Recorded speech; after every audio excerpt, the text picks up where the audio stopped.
Hello and welcome to another episode of Mitten Backstage. Hope you're doing well. Thanks for joining us today as we chat with Ryan Wallace. Now, I've known Ryan for a few years. We both went to Grand Valley State University for our undergrads. We've played everything together, from jazz, improvisational music, to classical repertoire, to chamber music, to everything in between. And it was great catching up with him and seeing how he was doing as both a performer and an educator during the last year. If you liked today's podcast and want to show your support, you can head on over to patreon.com/Tracy Snedeker.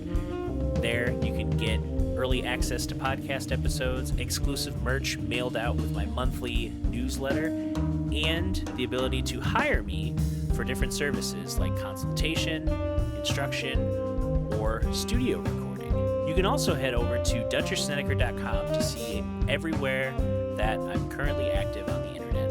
All right, let's get right into today's episode with Ryan Wallace. Everything changing in a year. yeah, it's been a year, you know. Yeah, you've been online mostly, or is your school hybrid, or like? Oh my god, dude! Part of me loves the way that we did it. Part of me really hates the way that we did it. Because our administration, instead of saying, well, we're going to be all virtual or hybrid or all in person, the administration kind of went, yes.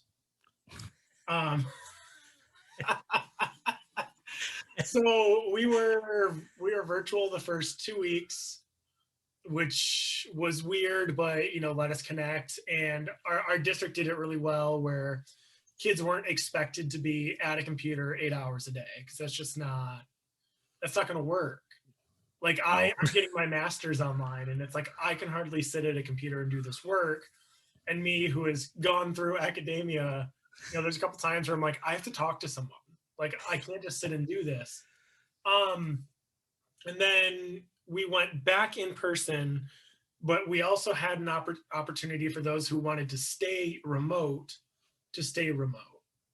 And then we basically shortened every hour and then created a false seventh hour that was to connect with virtual students.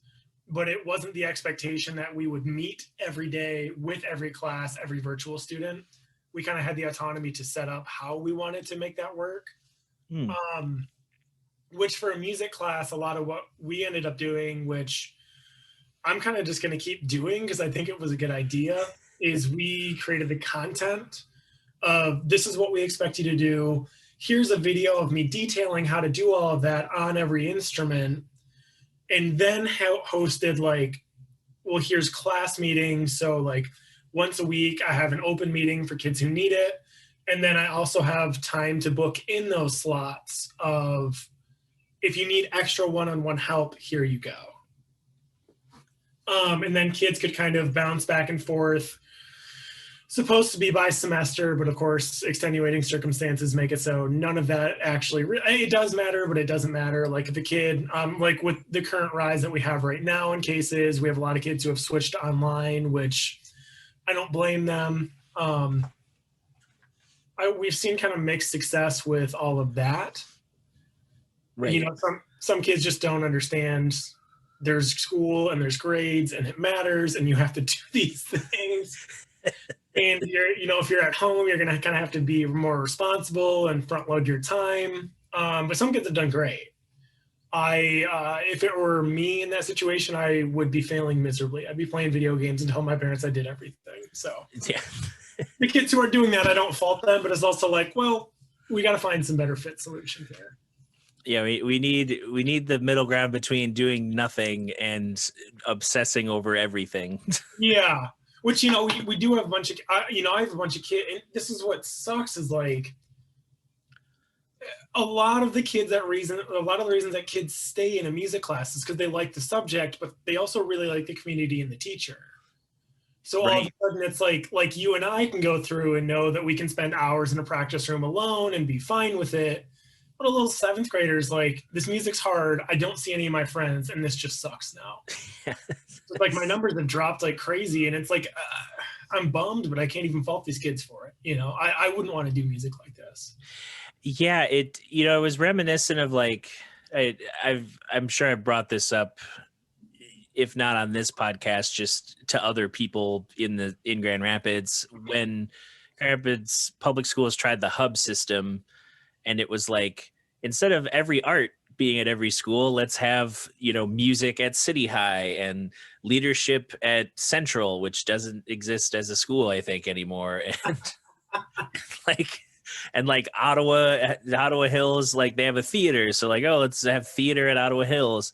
And it just made it so that, all right, like it had to be after school. Freshmen had to do it. So there was a whole incoming like generation of students who like didn't start sports if they did music because they couldn't make practice, or they gave up sports because they wanted to do music. And then then you get to the, like, they would provide busing to your hubs, but not back to your area where you normally get picked up. So kids would be like across town being like, okay, my mom can't pick me up because she's working. So I have to figure out the public bus. It's just, which, there's a lot of educational policy that sounds really great in theory and just fails miserably in practice, unfortunately. Yeah, because I remember the superintendent at the time, Bernard Taylor, he was like explaining it as like, we're going to save, we're going to like save money, but allocate, the arts funds, like specifically to like, we're going to centralize all the talent in the GRPS school system. And it was like, no, you're just going to fragment the talent. And it's going to be this weird, like, like first chair at this school is different than first chair at this other school. And those kids are going to have the moment of like, wait, like I thought I was good, but like this person's better. But we have the same chair if we were at the same school. Like, why am I fourth chair now or something? Like it's, it's kind of like a year of like, well, you spend the first semester getting over the fact that, things are different as you thought you were, Yeah. And then the second semester is like, I don't want to compete for a school that's not mine, because it was like all the music competition things. It's like, how do you judge? It's like, this is the hub band. Yeah. It's like, no, this is mainly City High and like, a few people from like 3 of the other schools. Yeah. So yeah, it's like you put those barriers to music education, and it's hard for people to like, continue to interact with it if all they're getting is like you're looking at sheet music and playing scales, and nobody you like being around is there. And yeah I mean, it's like 90% of the reason I stayed, I mean, like I enjoyed music, but I was doing a lot of stuff on my own throughout middle school and high school that would have easily sustained me, but it's like all of my friends were in music, so it's like I'm just gonna hang around these nerds, It's like those kids and the debate kids are the kids that I vibe with the most, so it's like I'll just stay here. And it's like crushing as a music teacher, seeing all these kids like, hey, I want to quit your class. And it's like, well, we're kind of 3 weeks into an 8-week semester. It's too late to change. And now they just go, oh, okay, I'm just not going to do anything and fail. Which is like, yet again, I don't fault them at all, but it's also like, well, maybe there's a better fit solution here. I don't know, I don't know. I don't have that kid's perspective of this. Yeah, and it's, it's also that thing too, where like you'd think, like, I think of, a lot of people who get really good at like, all the games that I played in high school, all the video games that I would get good at and like compete with friends, and, we'd make a community out of that. It's like people don't necessarily think about that when they, music's in school and they have like, okay, we're working in school, we're, the community's in school, we're doing that in school. And there's that different like feeling of like, all right, I'm, what do I do if I'm not, it's like being in a rock band and like you're just all by yourself. It's like I don't want to program drums and record Yeah. bass and like do everything. It's like I want to be in a band. Yeah, like I've definitely done that, and it sucks. It's like these are just all my ideas. What if they're not good? Because I'm sure you've been there too, where it's like, man, this idea was great when I like demoed it out, and then I showed anyone, and they're like, "What are you doing? This sounds so bad." Yeah, it's something that now that I'm putting myself more forward online and like trying to figure out that, like what is content? It's a 2-hour podcast, it's a 15-second reel, it's a 5-minute clip of a longer video, it's a high-res photo of me in a field. It's like what it's just like it's like nobody nobody like, I don't know, like content's weird because you see those people who appeal to the masses, but it's like like react channels or something where it's just a dude like, I didn't think that would happen, like 8 hours a day, and Yeah. and Just complete an utter tangential side note, kind of like on that react thing. yeah, It messes me up now how many kids like I like to watch like games done quick, or games yeah, done quick, like speedrun stuff like that. I'm a huge like Soulsborne fan, and I really like watching people who are better than me play that game. But it's like I watch, there's so many kids as they walk through the hall are streaming someone else playing Minecraft on their phone, and it's like just play the game. Like, just play the no, game. You can play the game. I don't know if you know that. Like there's Minecraft education. You can play it on a school Chromebook. yeah. And instead they'll go on the school Chromebook, bypass the YouTube filter to watch a YouTube of someone else playing Minecraft education. It's like, just play the game. Just you could be that person in the game. You can be that person. And it's like the drummer of our band, we were going over there for a while, and his stepson was just like watching people play Minecraft, and I'm like, oh, do you like not have Minecraft? Because it's like I definitely will watch games where it's like I don't really want to buy this game, I don't want to play all the way through it. Like Death Stranding, I went through and just watched all the cutscenes on YouTube because I kind of hated the gameplay of that, but I wanted the feel of playing it. Yeah, I was just watching some guy like craft, and I'm like, do you not have the game? And he's like, no, I have the game. And I'm like, why don't you play it? And he goes, because I could just watch it. And I'm like, what? What? Why would you do that? why'd you anything when you could just watch? Yeah. Why should I have a job when other people have jobs? Like, I don't know. But I mean, I guess that's kind of the same reason like why I watch people who can play a lot better than I can on my instrument. I'm like, oh, those are really cool ideas or whatever. But I'm like, do you ever really play? And he goes, no. I'm like, oh, okay. I guess this is normal. This is fine. Yeah. Well, it's interesting, like, because I've noticed, especially in the last year, a lot of I noticed that the people who are not even, it's really only in my experience, like the people who are, they were quarantining in relationships. There was a lot of like, we're watching every Marvel movie, we're watching every Disney movie, we're watching like anything that we could just like pick a category and just go for like days. Like that's what people were doing. And for me, who's like trying to figure out, YouTube and like what even people do on the thing. I watch all these different like, musician YouTubers or video game, like Game Grumps, or like these people who they kind of have like a weird hybrid of like podcast and video game playthrough, because it's usually not about skill with Game Grumps. Yeah. And then also seeing like, the Mark Robers, the people who like, they put out a video once every 3 months, but it's like a really polished, like high quality, interesting topic. It's, goes viral instantly. Or like a Mr. Beast that is like banking on being viral in order to like support a crazy business spectacle model. I don't know if you've seen any Mr. Beast stuff. No, I'm interested in that though. So he started his career in like high school, and it, you know, career being like having some little bit of audience and doing some streams here and there. But he would do these, you know, these dumb spectacle challenges that you do if you have a lot of time to kill. Like, I'm going to read every word in the dictionary. And he'd spend like 7 hours just reading words out of the dictionary, interacting with chat. And then he'd do these like marathon streams. And now he's somehow worth like $8 million.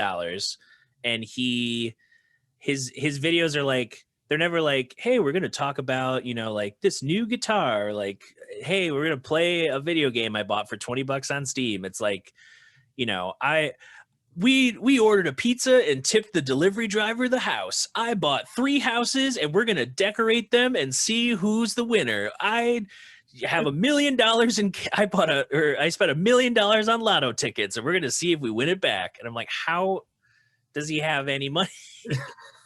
How is this a business? Like, I get spend money to make money, but like, he's like, it's big money.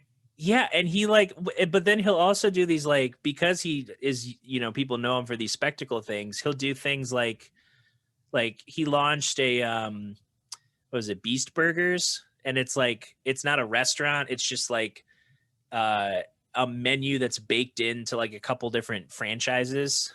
So you go to, I think it's like Buca de Beppo and like some other, you know, chain restaurants like that. They have this menu that you can order off of, like, you know, DoorDash or Grubhub or any of that. And and like the way he promoted it was he made a burger stand where he was just giving away food for free. And then he put a billboard that was like Beast Burgers grand opening, and cars were lined up for like 3 miles. And he was just giving away, even, you know, like a guy's car like stalled out in the line, and he like gave him 10 grand to fix the car. And like, you know, he's like giving bales of cash with like, I'm like, is this guy like hiding something? Like, why is he getting rid of money so fast? I mean, I'm sure he can like write all that off as like a charitable donation or something like that to not have to pay taxes on it. Yeah, it's interesting because like the, you know, it's, you think of like a, I don't know, like a Marquez Brownlee who, you know, his videos might cost 10 grand because he's got a robotic 8K camera arm that can like do interesting high quality shots. But with Mr. Beast, it's like, okay, the camera is something, you know, it's not spectacular, but it's, you know, clean footage. And the only reason why it costs so much is because he's just spending like, oh, I spent 15 grand on fireworks today. Yeah. I spent $1 million on lotto tickets. And my camera only costs $1,000, but these lotto tickets cost $1 million. I hope you watch this. Yeah. It's just, it's crazy. And, you know, he used to do live streams of just like signing, you know, like, oh, I'm going to stream and we're going to sign all these shirts. And there's like, you know, crates and pallets stacked to the ceiling of a warehouse full of shirts, and he'll spend like 20 hours signing shirts with That's like so his team.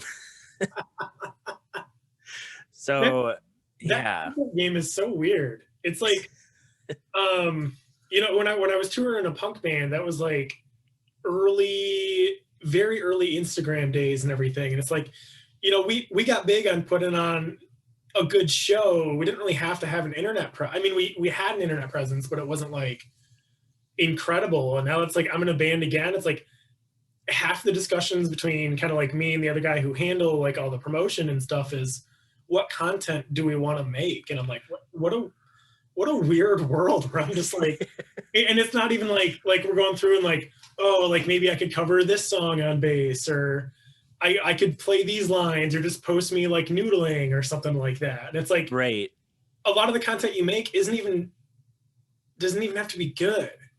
You just need to get some engagement to fool that algorithm so that your good content gets up in there. Yeah, it seems like, you know, there's some YouTubers I've noticed who, like, I'll see their video, like I'll check the trending page here and there just to see like, okay, what is this algorithm? Are they boosting like Will Smith, like a celebrity, or are they boosting like, you know, creators who have like recently gone viral, or like what's being boosted? And some of the videos are like there was a dude who like re-uploaded he re-uploaded the same video with like slightly different wording and like got on trending 3 times. And I was like, he's figured out the algorithm clearly. Like, Yeah. like that's clearly like and the title was all it was all like buzzwords and like, you know, that, like no context to what's in the video, just all buzzwords that the algorithm was apparently looking for or something. And then it just worked. He just got it. Yeah. And I'm like, at what point is like, then shouldn't everyone be doing that then? Yeah. That how we all get on trending is just like all my videos are just all the keywords that are being boosted. That's nuts. Yeah. I you know, it's so funny seeing like that culture and having kids grow up in that like influencer culture. Because man, a lot of these kids will like do ridiculous things on video, and it's like it's like Jackass. They had a very specific place that they could do this, and like you could find some of that on YouTube, but it's like now they blast your TikTok reels so fast, or it's like I watch these kids do this stupid TikTok dances all day, every day, with just like different combinations of people, and they're like, oh my video got like 4,000 likes, and I'm like, number one, you're 12, you shouldn't be on the internet like this. Number two, how did you get 4,000 likes on one video, and it's not even going to be popular in 2 days? No one would want in 2 days. Yeah, it's like the weird feeling of like I feel like there's some kind of psychology to think like, oh, I'm part of something, I'm doing something, like the thing I, you know, get the little dopamine hits from, I'm getting a stronger dopamine hit from seeing a number at a certain level. Yeah. And there's like, I don't know, there's people like that turn into, you know, just like people who obsess over it and they don't really go anywhere. And then there's people like Charlie D'Amelio, who's got like, you know, 150 million or however many followers on. Yeah. And it's like her family has an empire now because she wanted to start dancing on TikTok. Yeah. Even like the rise of like people like Lil Nas X, who by all means was not a commercially viable artist for when he started, and really has no business. I mean, I like Lil Nas X for many reasons, you know, for all of the reasons, but it's like he got big because he was good at the internet. Mm-hmm. Not because of his music, but because he was good at the internet. Yeah. And it's like, that's cool, but that's like weird to me. Yeah, because it is like, you know, if you can have a couple things, if you can like consistently put out something that's gonna be, well, not even consistently, like, because you think of Lil Nas X, like I don't know anything beyond him lap dancing Satan in Old Town Road. Like I haven't seen any of his other videos. I've 3 remixes of Old Town Road. there's a whole remix album of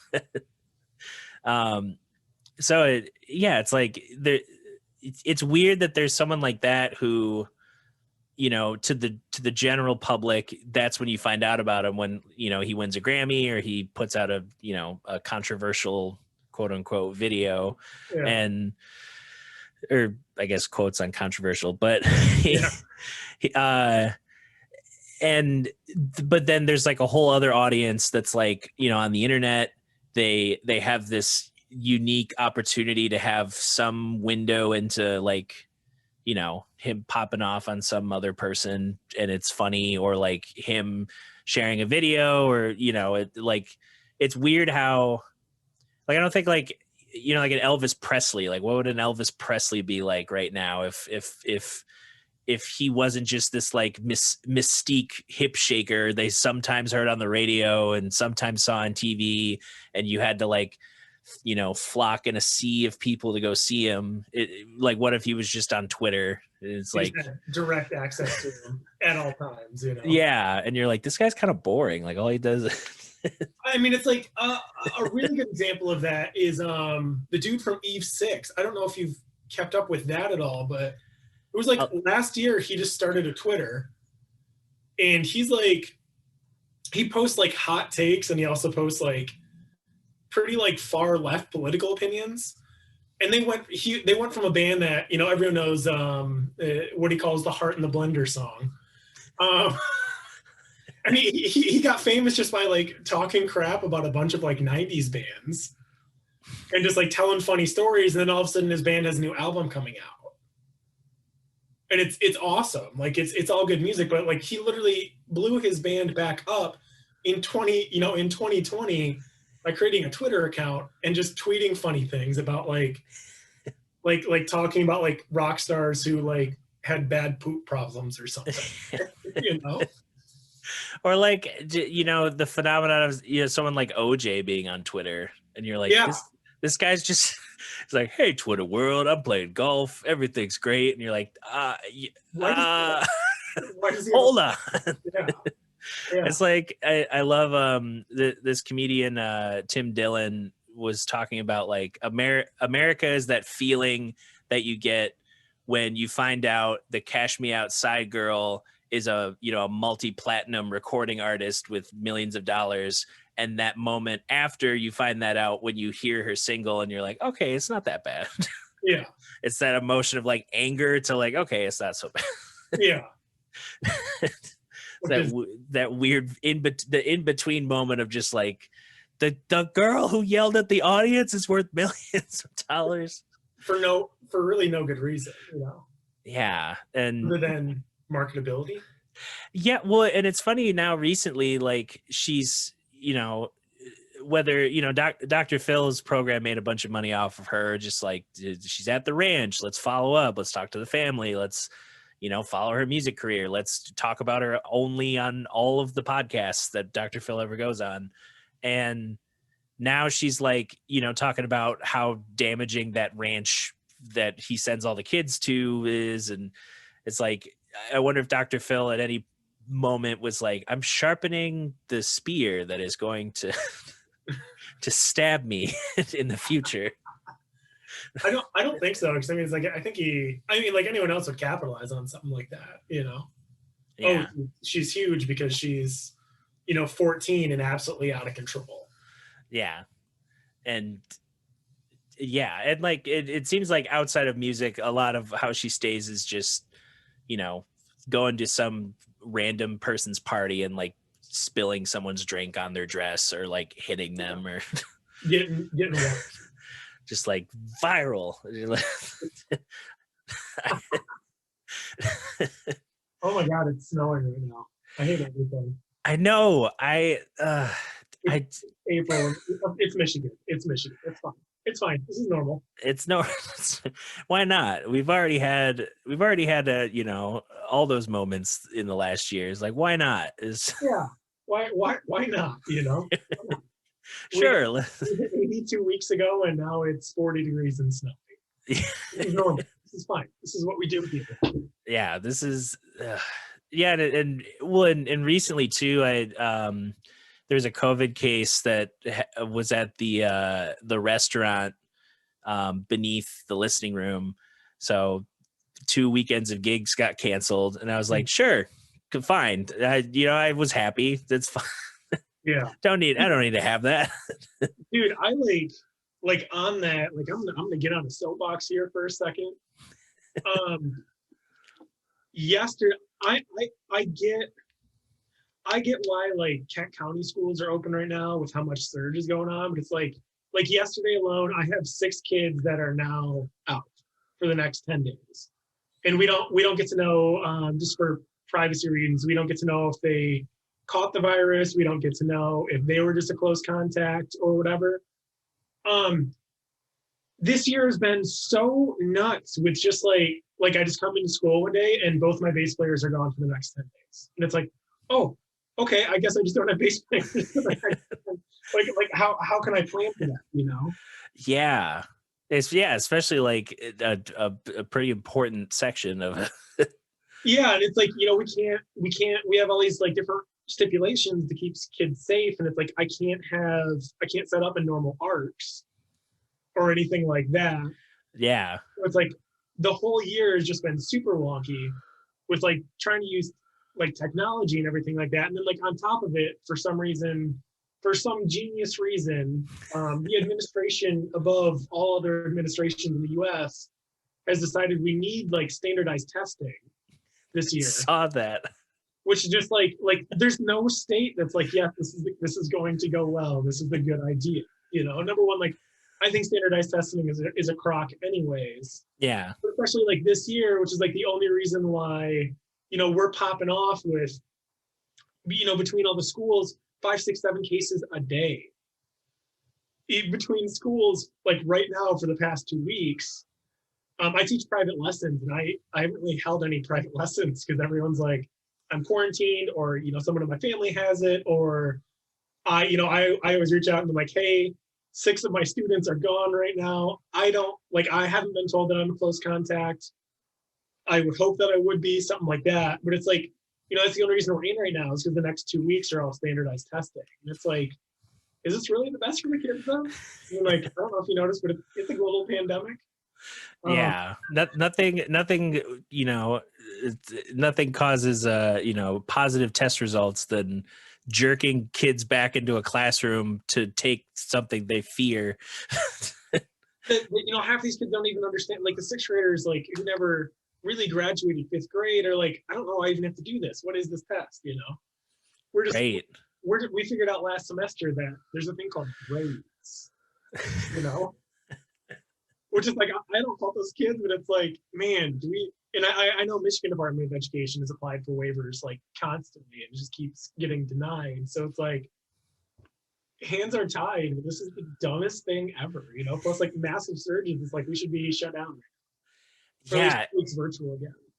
Well, and you know, and I think about like my first wedding is going to be, for the wedding gig season, is going to be end of May, and it's going to be like, you know, more chill because it's like in Grand Haven. It's with people I know and I've seen a lot. It's not a huge wedding, but you know, last year I was just like surprised at like, it's like, yes, it's outdoors, but when you're like, you know, there's moments where everyone has to be inside or go inside, or you know, it's under, you know, a big tent and it's like 150 people crowded under a big tent. It's not Like good.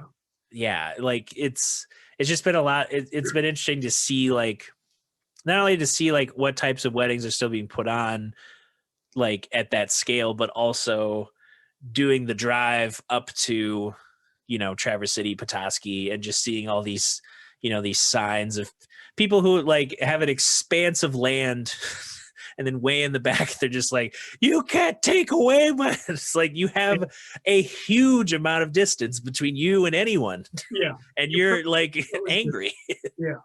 That was like, because I DJ weddings, and it's like some of them were just they were like, I mean, I guess if you don't want to listen to science, that's on you. I think it's stupid, but somewhat like to each their own. Like there's science, there's data. If you want to believe that there's some huge government conspiracy to separate us all from wearing masks or whatever, I guess I can't convince you otherwise.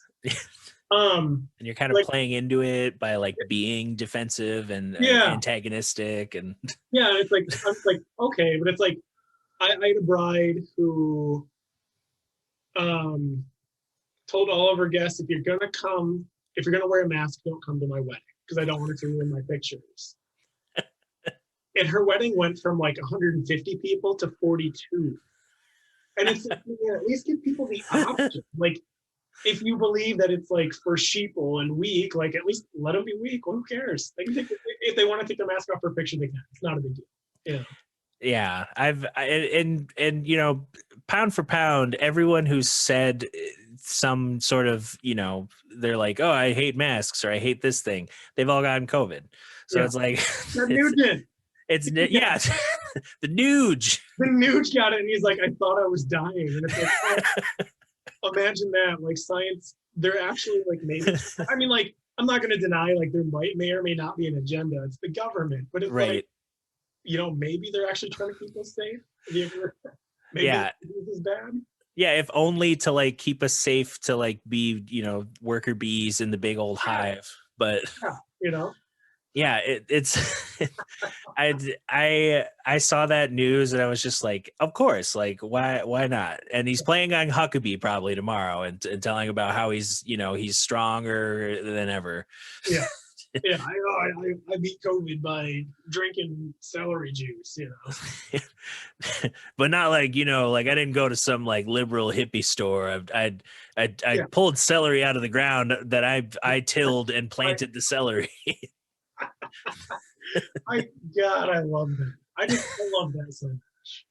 Yeah, I love that so much. it turns into like Mad Libs at some point where you can just like it's like, okay, here's the person, here's basically what they're gonna say, just fill in like the date and like the topic, and Yeah. Yeah. it's so funny. And I see like some of my friends are I think I'm curious to see. I'm going to try and talk to one of the band members of the Rainbow Seekers just to kind of get some insight on their tour, because they're on the road for 2 weeks doing outdoor shows. Yeah. And they've all been vaccinated, and Yeah. or they left. I think everyone was either fully vaccinated or they left with one shot and had another shot scheduled in they're doing some dates in Texas, so they scheduled some appointments there. Yeah, I know. There's a lot of metal bands in Indiana doing stuff right now, and it's like, I mean, like I've got COVID fatigue. I'm real over it, but at the same time, it's like I don't want to push anything and get someone sick when it's like, if we held a show, like I would do an outdoor show, no problem. Yeah, but it's like half the fun of being in like a metal band or a punk band is like getting the crap beat out of you by someone else in a mosh pit. Like, getting piled on by like a sea of fans. That's like not hygienic at all to begin with. Like it's kind of disgusting, but it's like it'd be weird to like sit and play a show to a bunch of people like spaced out, like bobbing their head. I guess I could just pretend like it's my first days being in a band again and no one's there to see me. I'm playing to what looks like 10 people. Well, what they need to do is get the dudes who they swing their arms and like flail. That's the social distancing. You just get a bunch of them. I need these people and I need like these people, I need the invisible ninja fighters, Yeah, you just everyone stays away from them just because they don't want to get hit. They don't want to get hurt. Yeah, it's like this dude's doing like full roundhouse kicks. like he's clearly like practicing something. But which I mean, I think it's tight in a show. I've been to a lot of those shows. I like when people do it, but at the same time, it's like if someone gets hurt when we play, I'm like, oh my god, I'm so sorry. I play heavy music and I'm a big softie if anyone gets hit or something like that. Like, are you okay?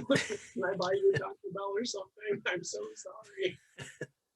This is my fault, even though it was really that gigantic human that like picked you up like a stuffed animal and threw you across the room. Dude, I watched at one of our we were playing in a basement somewhere a couple of years ago, and some girl got like knocked out, like fractured ocular bone. As she fell, there was like blood hit the concrete. And, like wrist broke, apparently needed like reconstructive surgery, and I'm like, number one, that's tight. Number two, I'm so sorry that happened to you. War stories. Oh my god, are you okay? Yeah, that's like, I think people forget that like the metal scene isn't like, it isn't all just like everyone's trying to fight each other all the time. It's like there's the show is usually the boiling point. Yeah. And that's where everyone gets, the fandom out, the pent up aggression out, the whatever out, and then everyone kind of leaves. You would hope afterwards. Yeah, the amount of times like I've watched someone get knocked out cold, and the person who did it picks them up and like sets them in a chair and like buys them like a drink or something. It's like, hey man, I'm sorry, and they're like, oh, it's cool, it's fine, It happens. It happens, Yeah, that's one thing I'm interested to see like what types.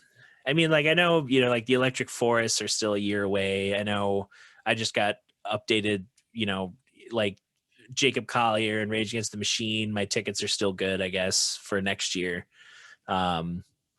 which I thought was interesting because I thought I was just out money on the Rage Against the Machine tickets.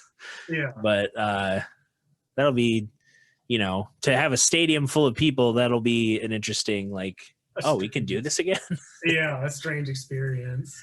I was in like the Muskegon Arena last week because they're trying to figure out how to, bring bands into that space to, I don't know if it feels like they want a mix of like, pre-show, post-show type stuff, but they also want people to do like, halftime shows. We're kind of figuring out like how to slot musicians in, and we're figuring out, gear and setup, but it was interesting being in that size room and just being like, oh yeah, this would be full of people.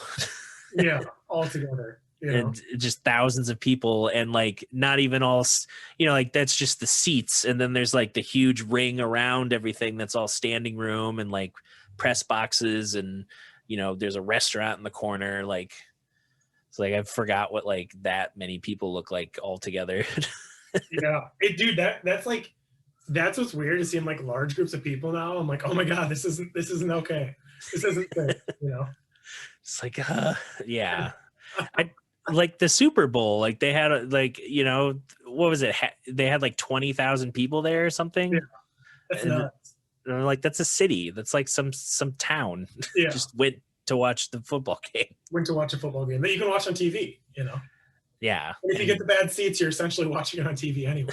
You're a little bit colder, Yeah, I'm like, what is it? I was thinking of like the halftime show where like it was weird choices. I thought, I get like it's the weekend and like here's his face and like let's follow him, close up cam, different type of camera angle. But then I was also like, what is like there's this giant set that like you're seeing like portions of, and then like there's the big marching band or people out in the field, and you get like a certain perspective that the weekend's still in the frame. But then for like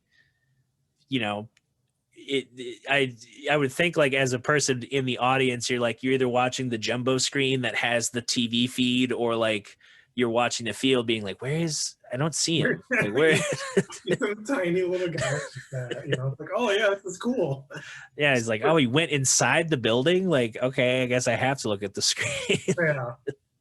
I don't ever like going to like large events to begin with, so that's already not my cup of tea. But like imagining that like during COVID, or even like wanting to pay money to go see that when it's like I could just sit at home with my cup of coffee and my jammies on and eating some chocolate chip cookies while I'm watching this game is like, no, that's the jam right there. Yeah. Well, and it, I've mentioned to some people how like when consumer VR came out, there was like, certain discussions, and there's still some of those discussions of like, how much is this going to be involved in the culture? Is it just going to be a niche entertainment thing, or is it going to, have other methods of interactivity or like communication or something? And, someone brought up the idea of like, well, people are already paying, a premium to watch like a prize fight or something. Yeah. You could set up some cams in different angles, and then your VR headset could be that like, oh, I'm ringside at a boxing match and I'm in my living room. Yeah. And like, it's all the first gen stuff's going to be cheaper once they, put out the next PSVR thing or the next computer VR Oculus thing. Oculus 3 or something like that. Yeah. I mean, like, that's such I think about that, and I think about like the way that we can create like the deep fake technology right now. And it's like, part of me wonders is like, is entertainment like actually even going to be real, like necessary? Yeah. Is it going to be real, and is it going to be necessary? Or can someone pay to go see Prince, a VR edition of Prince at a concert that they recreated, or even like someone playing in the style of Prince, a new Prince song, even though like everyone knows it's not actually Prince, but like paying this premium to go see a live version of Prince, you know. Yeah. Well, and it's interesting because like there's all the tribute shows and the people who impersonate those types of figures, and then I see like, you know, they did that for like a Zappa tour, and it Yeah. was holographic Zappa, and he wasn't always on stage. He was sometimes in the animations, and but there's just that weird feeling of like a pre-programmed Zappa being like, "How are you all doing tonight?" And people are Yeah. like, "Yeah, Am I supposed to respond to this? You know, what is the sense of mediation with this art form right now? Like how am I co-creating this? Because you know, it's like a lot of the fun of going to a concert is, you know, it's like, let me hear some noise and you yell, and of course they're like, oh, this is the best city we've played yet, and it's like, well, I know you say that every night, but also, heck yeah, it is, you know. yeah, we are." But like having that like one step removed, like co-creation of that experience is like, this is a computer telling me this is the best city that they're playing. They don't even play. They're a computer. Like why? Yeah, it's not as like, you know, cartoony computer is like, this is the best city, Cleveland, that we've ever played. Or like even weirder stuff. Like, have you kept up with like the Fortnite concert series at all? Yeah, was that Travis Scott did that? Travis Scott did one, and I want to say Marshmello did one too. Oh yeah. Um, Kids were like excited about that, and I'm like, so you're virtually going to show up to see like a digital representation of your like an artist, and they're like, yeah, it's tight. And I'm like, man, I'm old, but that also does really kind of sound like that sounds like some Blade Runner stuff right there, you know? Yeah, that sounds like the more, it's funny because like there, that kind of speaks to like two sides. Like there's the kids who love, like, I just like watching my favorite streams of Minecraft, or Yeah, like, you know, it's nothing special, it's just like I'm watching someone play Minecraft. and and then there's the people who are like, I've invested so much time and energy into this game, into like the appearance of my character, like I've projected some of the things I like about myself onto that avatar, and now this avatar gets to go to a concert experience that, you know, by extension I'm going to, and it's like yeah, there's more connection to those virtual spaces than like, you know, than what you would think, I guess. If you're like a if you were like one of the musicians last year who like picked up a cell phone and were like, okay, I got a live stream, and it's like, you know, your dad's watching, you know, your coworkers, and then your like, coworker comes on for like 5 minutes. yeah, and they're like, sounds great, Bill, see you Monday, and then Yeah, just leaves. And it's like, people don't want to slog through that type of, you know, that trying to build that sort of audience, because it is like, you know, unless you're a May Earlywine who's built, you know, thousands of fans outside of the internet, and she can get like 500 people to jump in on a stream. and watch her just mess around, you know. Yeah, or like, you know, Billy Strings could fire up his phone whenever and just play something, like play 4 or 5 songs, and there's I saw multiple streams where just like, okay, there's like 4,500 people watching, and most of the comments are just like, remember Billy, the Billy's at the bed, Billy, you doing the Grateful Billy, just like, Yeah, just a sea of like fandom. And then, you know, he probably makes X amount and some tips and yeah. vanishes into the ether. Yeah, like Ben Gibbard for a while had like a series of videos, the dude from Death Cab, where he was Oh just yeah. his favorite cover songs from home at his computer. And it's like just like him and a guitar, you know, just super simple, but it's like it was wildly successful. It doesn't, I mean, I like Ben, I think he's a good musician, but it wasn't anything more than a guy with a guitar singing his favorite songs, you know, Yeah. in a fairly similar acoustic guitar style. Yeah, it's like, if you can, But I if don't you know, can do it, you know. yeah, that's the thing of like, I've seen, you know, like going to NAM last year somehow before everything shut down. The week before everything shut down.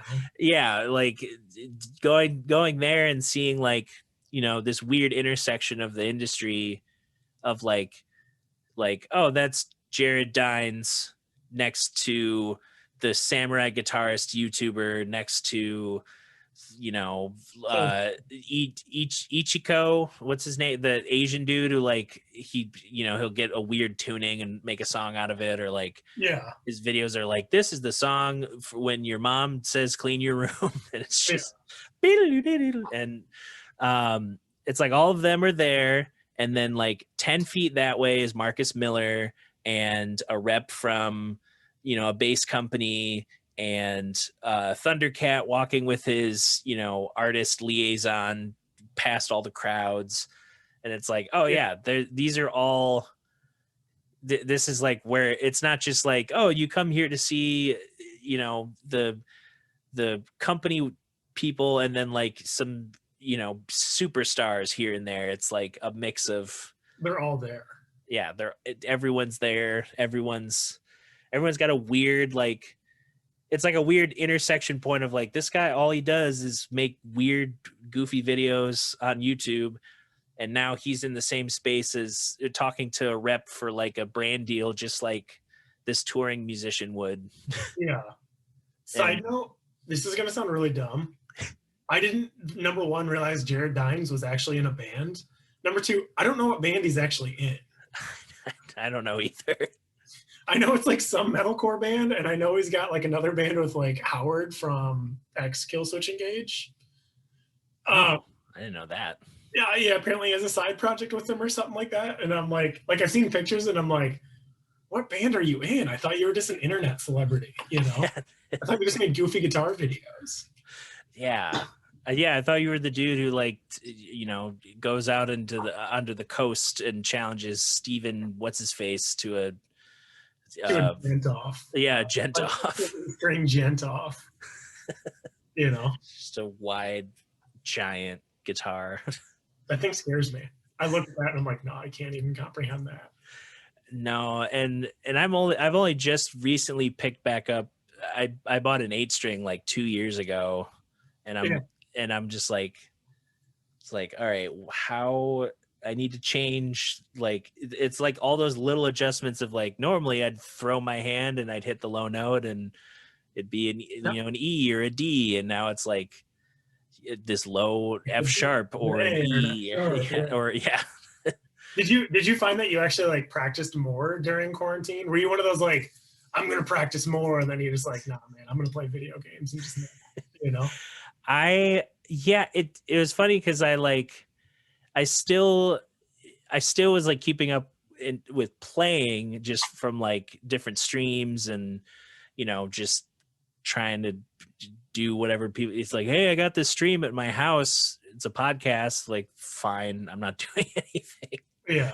And but then I definitely I think that's when I streamed the BioShock series, because I usually do that once a year, and I was just like, oh, okay, it's April, we were shut down for a month. And then as it kept going, I was like, all right, I got to figure out like what I start making money. Yeah, I was like, okay, I got on unemployment, but now I need to invest in some equipment, and then I ended up getting in the fall an office at Third Coast, which is like, okay, I'm spending more money because I'm renting it, but I'm also I get access to I don't even know how much money was put, just Studio A alone is just the board was like, I think 20 something $27,000, and every inch of that space is like crafted to make things easier to record lots of different ways. And yeah, just 2 chests full of mics, all different qualities and uses. And then also having Studio B is like, okay, I could practice that type of studio setup if Studio A is used. Yeah. Did you do like recording stuff with them as well, or were you just kind of there and you could just play as much as you wanted? Yeah, I guess it's a mix of like, I get some sessions that are pre-planned, like I have a couple coming up next week, and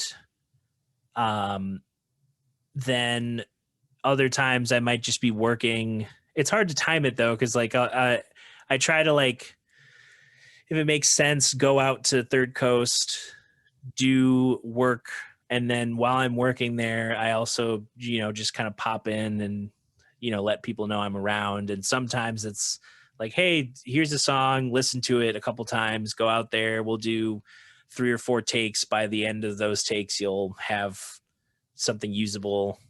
Yeah. And then she'll Venmo $100 or something, and like try and those like kind of like songwriting for other artists then, or it's like I'm kind of like the keyboard, just I pop in, they're thinking like, oh, I kind of want piano on this, but I don't really know, and then try a few different things, and then they go with like, oh, I like this take, or I like this idea, and then sometimes it's done there, and other times it's like, well, it'd be really cool, like, while he's here, like, let's add organ on this song, or let's add Wurlitzer. And it's like, that's cool. And and so it's like I'm mainly there renting an office, being kind of a studio musician. I want to figure out, because they have 2 other part-time engineers, I want to figure out where I could like potentially get some extra work, maybe with I always thought like maybe they would want someone who's dedicated to editing, like as tracks are being done, because I've seen those like dual studio setups where someone's an A tracking, and then they do a quick bounce, send tracks to studio B. That person makes edits based on like what one engineer's like, oh, clean this up, try this, like get this cleaned up, and then by the end of the session, if they track 5 tunes, it's 5 tunes like cleaned up and like first mix or something. So that is not sure, my attention span is hardly long enough to do that. I like teaching is such a good job. It's like 45 minutes, attention span's gone. I'm done. I only have to worry about 10 more minutes in a class though, which I can usually BS a 10 minutes in a class, that's easy enough. Like being able to sit and just like do all that is just that's not my wheelhouse, man. I mean, you've worked with me. I can like hardly pay attention for 10 minutes if I'm not doing something, Yeah. Well, and now I'm seeing I'm finding the balance of, spending a year where I realized at the top of this year is just like, I've just done a lot of like sitting and that's it. Just sitting at a piano, sitting at a computer, sitting, in a car, like going certain places. And now I'm like, okay, each day I have to like, now that I'm starting to do it more of just like getting out of the house more frequently than like, like a couple times a week, it's to just like go on a walk or like go somewhere and not be like glued to an editing window of a software. Dude, that's like, I like recently finishing up like the research portion of like my master's project, and that was like, it was like 20 books that I read in like 2 weeks, just because I don't know, man. I was just like, I have to read all of it right now. It's either like I'm not doing anything, or I'm like, we are going to get it all done in a day. I realized there was like 3 days straight where I wrote for like 20 hours a day, and just like blasted all, like read, like researched and wrote for like 20 hours a day. And I mean, I got it done, but it was like, dang, I gotta like, I'm old now. My body can't recover as fast. Like when I was 20, it was fine to do that. It's like I'm 32, and it's like I didn't sleep now. Like my body's not very happy with me.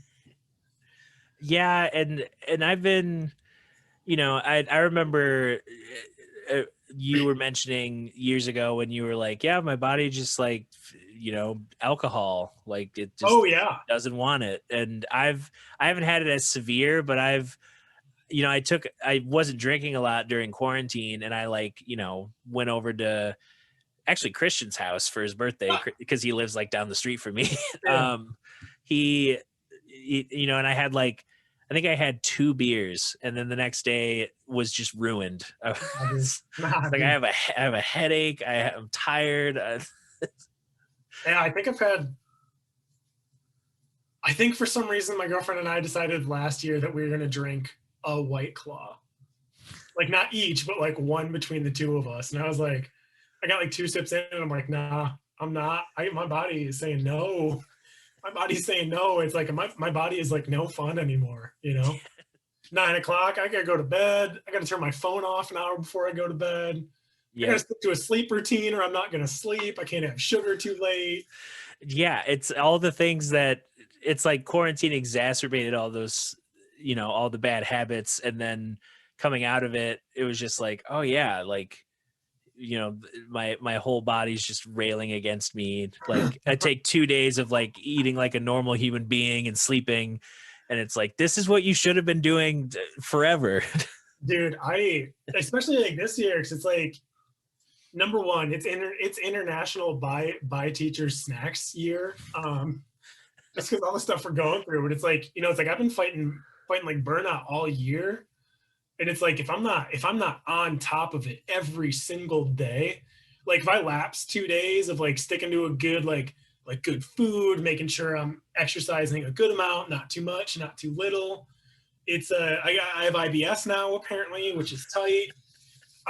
Which is where if I get too stressed out, my tummy hurts. So, which is like, I'm supposed to be working today, but it's like, I had like such a bad flare up in the middle of the night that it's like, I haven't slept, and it's I can't go in. My stomach hurts too much. It's like, God. And it's like, the reason was I played video games too late a couple nights ago, and it threw my whole life off. And it's like, God, why didn't anyone tell me when I was young to live it up a little bit more? Yeah, it's like, man, I would have, because I like just delayed any sort of like alcohol or anything till 21, and it's like, all right, I had like 5 good years of like just going for it, and then 2 years of kind of slowing down and being like, okay, this is not viable, and now it's like, I doesn't want it. Yeah, and I see it. It's like, now that I don't really want it, and I see how much it's around, I'm just like, why do we have a whole culture built around Dude, and especially in Grand Rapids. I remember like when I was like trying to date around, it was so weird. Like, number one, I was on Tinder, so it's already a weird situation. But like, number two, like, people are like, you match with someone, you chat with them, like, hey, do you want to hang out? They're like, yeah, let's go get a drink. And like trying to explain to people that it's like, I don't drink, I'm not an alcoholic, I don't have a problem, I just don't enjoy it. I just don't want to. Like, I can, and I can quit. Like, I'm not going to be like blackout drunk or anything like that. I'm not on a 12-step. I just don't like it. And people are like, whoa, dude, that's too weird. I'm out. And it's like, okay. Like, how am I supposed to manage my feelings, bro? Like, what are you doing? Yeah, like people, and it's almost like, and I'm not even like, oh, I don't drink because I'm better than you. It's just like, body just doesn't like, I don't want to feel bad tomorrow. Like, we can hang out. Like, if you have a couple drinks, and like, I'm not going to take advantage of you or anything like that. Like, it's not weird, Yeah. Like, people are like, so it's like, and especially in West Michigan, it's so ingrained in everything we do that it's like, people freak out when you don't do it. And it's like, there's like I know now it's getting better. Like Selvingrad, if that's how you say it. Oh yeah. Like, they have some, like, a bunch of like NA drinks coming out. Like, the sober culture is like starting to thrive. Like, there's good NA beers, good NA cocktails you can get at places, but it's also like, it freaks people out, especially in West Michigan, when you don't drink. They're like, what's wrong with you? Are you an alcoholic? And it's like, no, I just don't like it. Like, I think you're an alcoholic, actually. Yeah. I'm not judging you, but it's like do whatever you want to do, Yeah, I always have friends who are just like, they're like, oh, you musicians, you go hard. I'm like, you have told me multiple weeks that you have woken up on the floor the next morning. Yeah. Like, from a night of just drinking with the people you live with, not even a party, just the normal functioning household that you have. Yeah. Led to this moment. Yeah. And that you can't have a special occasion every week. And And that's one thing that's so funny to me is like when people think like musicians like just like slack off and party hard, it's like, no, I wake up early so I can practice before I go to school, you know? You know, like the dude, I know like the dudes in my band, like we're pretty, I mean, like we might hang out, like they might have a beer at practice or something like that, but it's pretty like, no, we're gonna get to work, you know?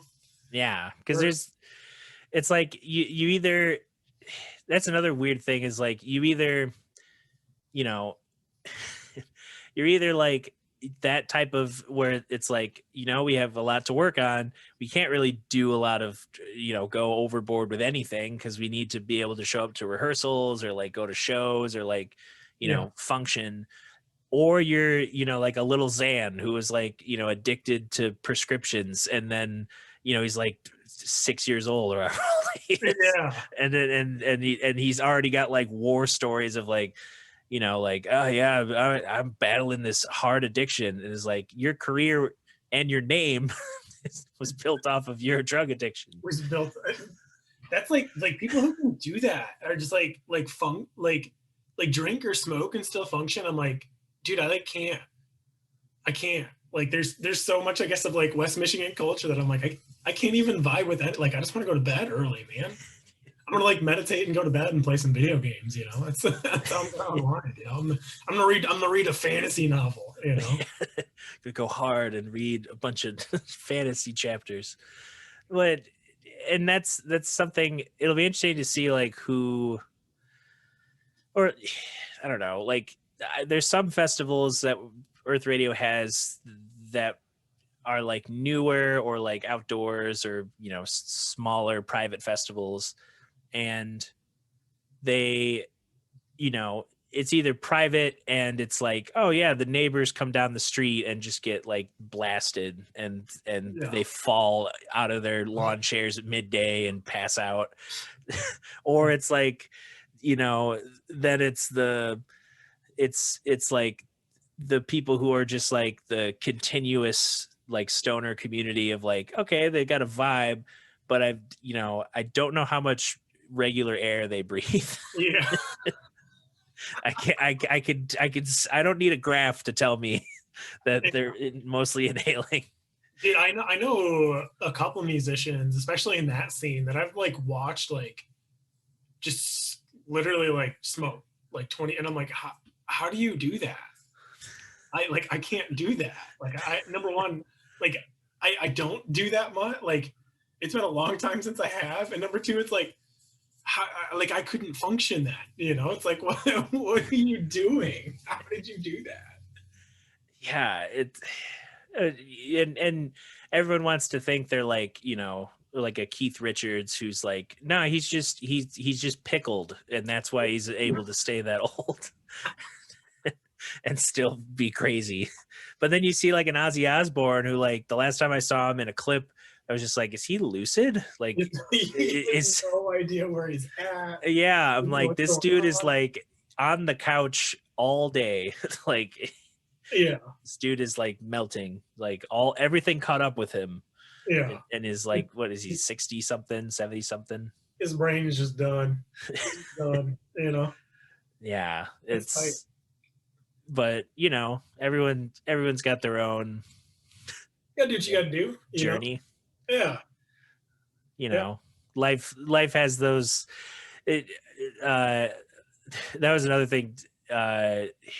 Tim Dillon, I listened to a lot of his stand-up and podcasts and stuff because he's just out of his mind sometimes in like the most hilarious way, where he knows that he's going off the rails, but he's so, and it's so weird because he's so successful on Patreon. He's like the 4th biggest show on Patreon now.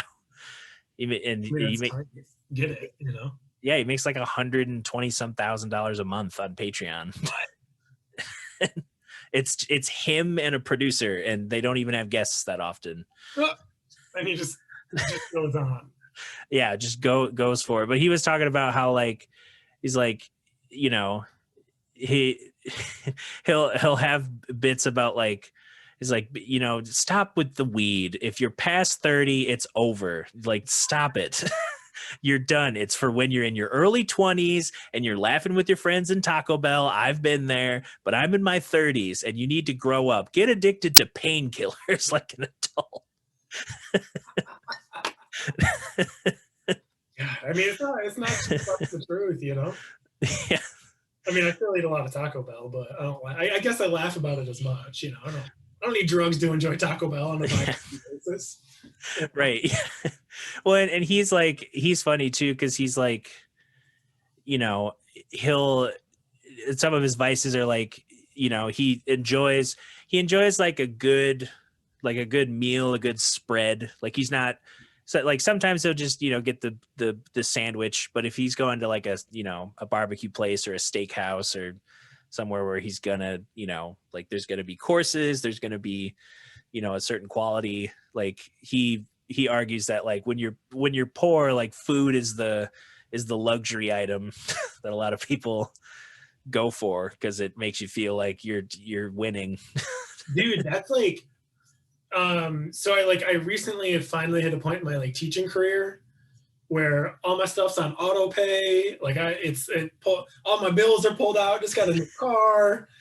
And it's like, that is definitely like, out of all like the super bougie things that I could get, it's like I could spend, you know, 3-4 grand on a bass. Yep. Or something like that. Like I do buy gear, but it's like, I think the most expensive piece of gear I bought in a long time is about a dark glass pedal, which they are worth every penny. It is not, it is underhyped. I will say all of that. But even then, like I bought it used, but it's like the thing I spend the most money on is like takeout food. Because like, especially in college, my first like 3-4 years of teaching, it was like, I could afford takeout maybe once every couple weeks. And now it's like I'll just look at my girlfriend, I'm like, let's go get ice cream and then go get some Thai food, you know? It's like, it's not even like that is the thing, or it's like, that's the luxury. Like I still wear the same clothes from 5-6 years ago that I thrifted at a Goodwill, you know? I have a nice TV, but you know, I buy video games and I buy food. That's my bougie item right there. Yeah, and that's, you know, I saw someone read an article. Well, I think I saw a headline. I didn't read the article. Yeah. Well, you read the article. You know? Yeah, so I read the summary of the article supposedly, but the gist of it was like the boosted unemployment was the first time that person in their adult life had felt like they had a normal, like they're like, oh, I have money that's going to bills. I don't have to panic. I have money getting taken out. I can order food and not feel guilty in 3 weeks. Dude, like that's real right there. So it was like, before it was like, you know, up until probably like 2 years ago, I had to scrape by so much, like teaching lessons and like donating plasma and stuff like that.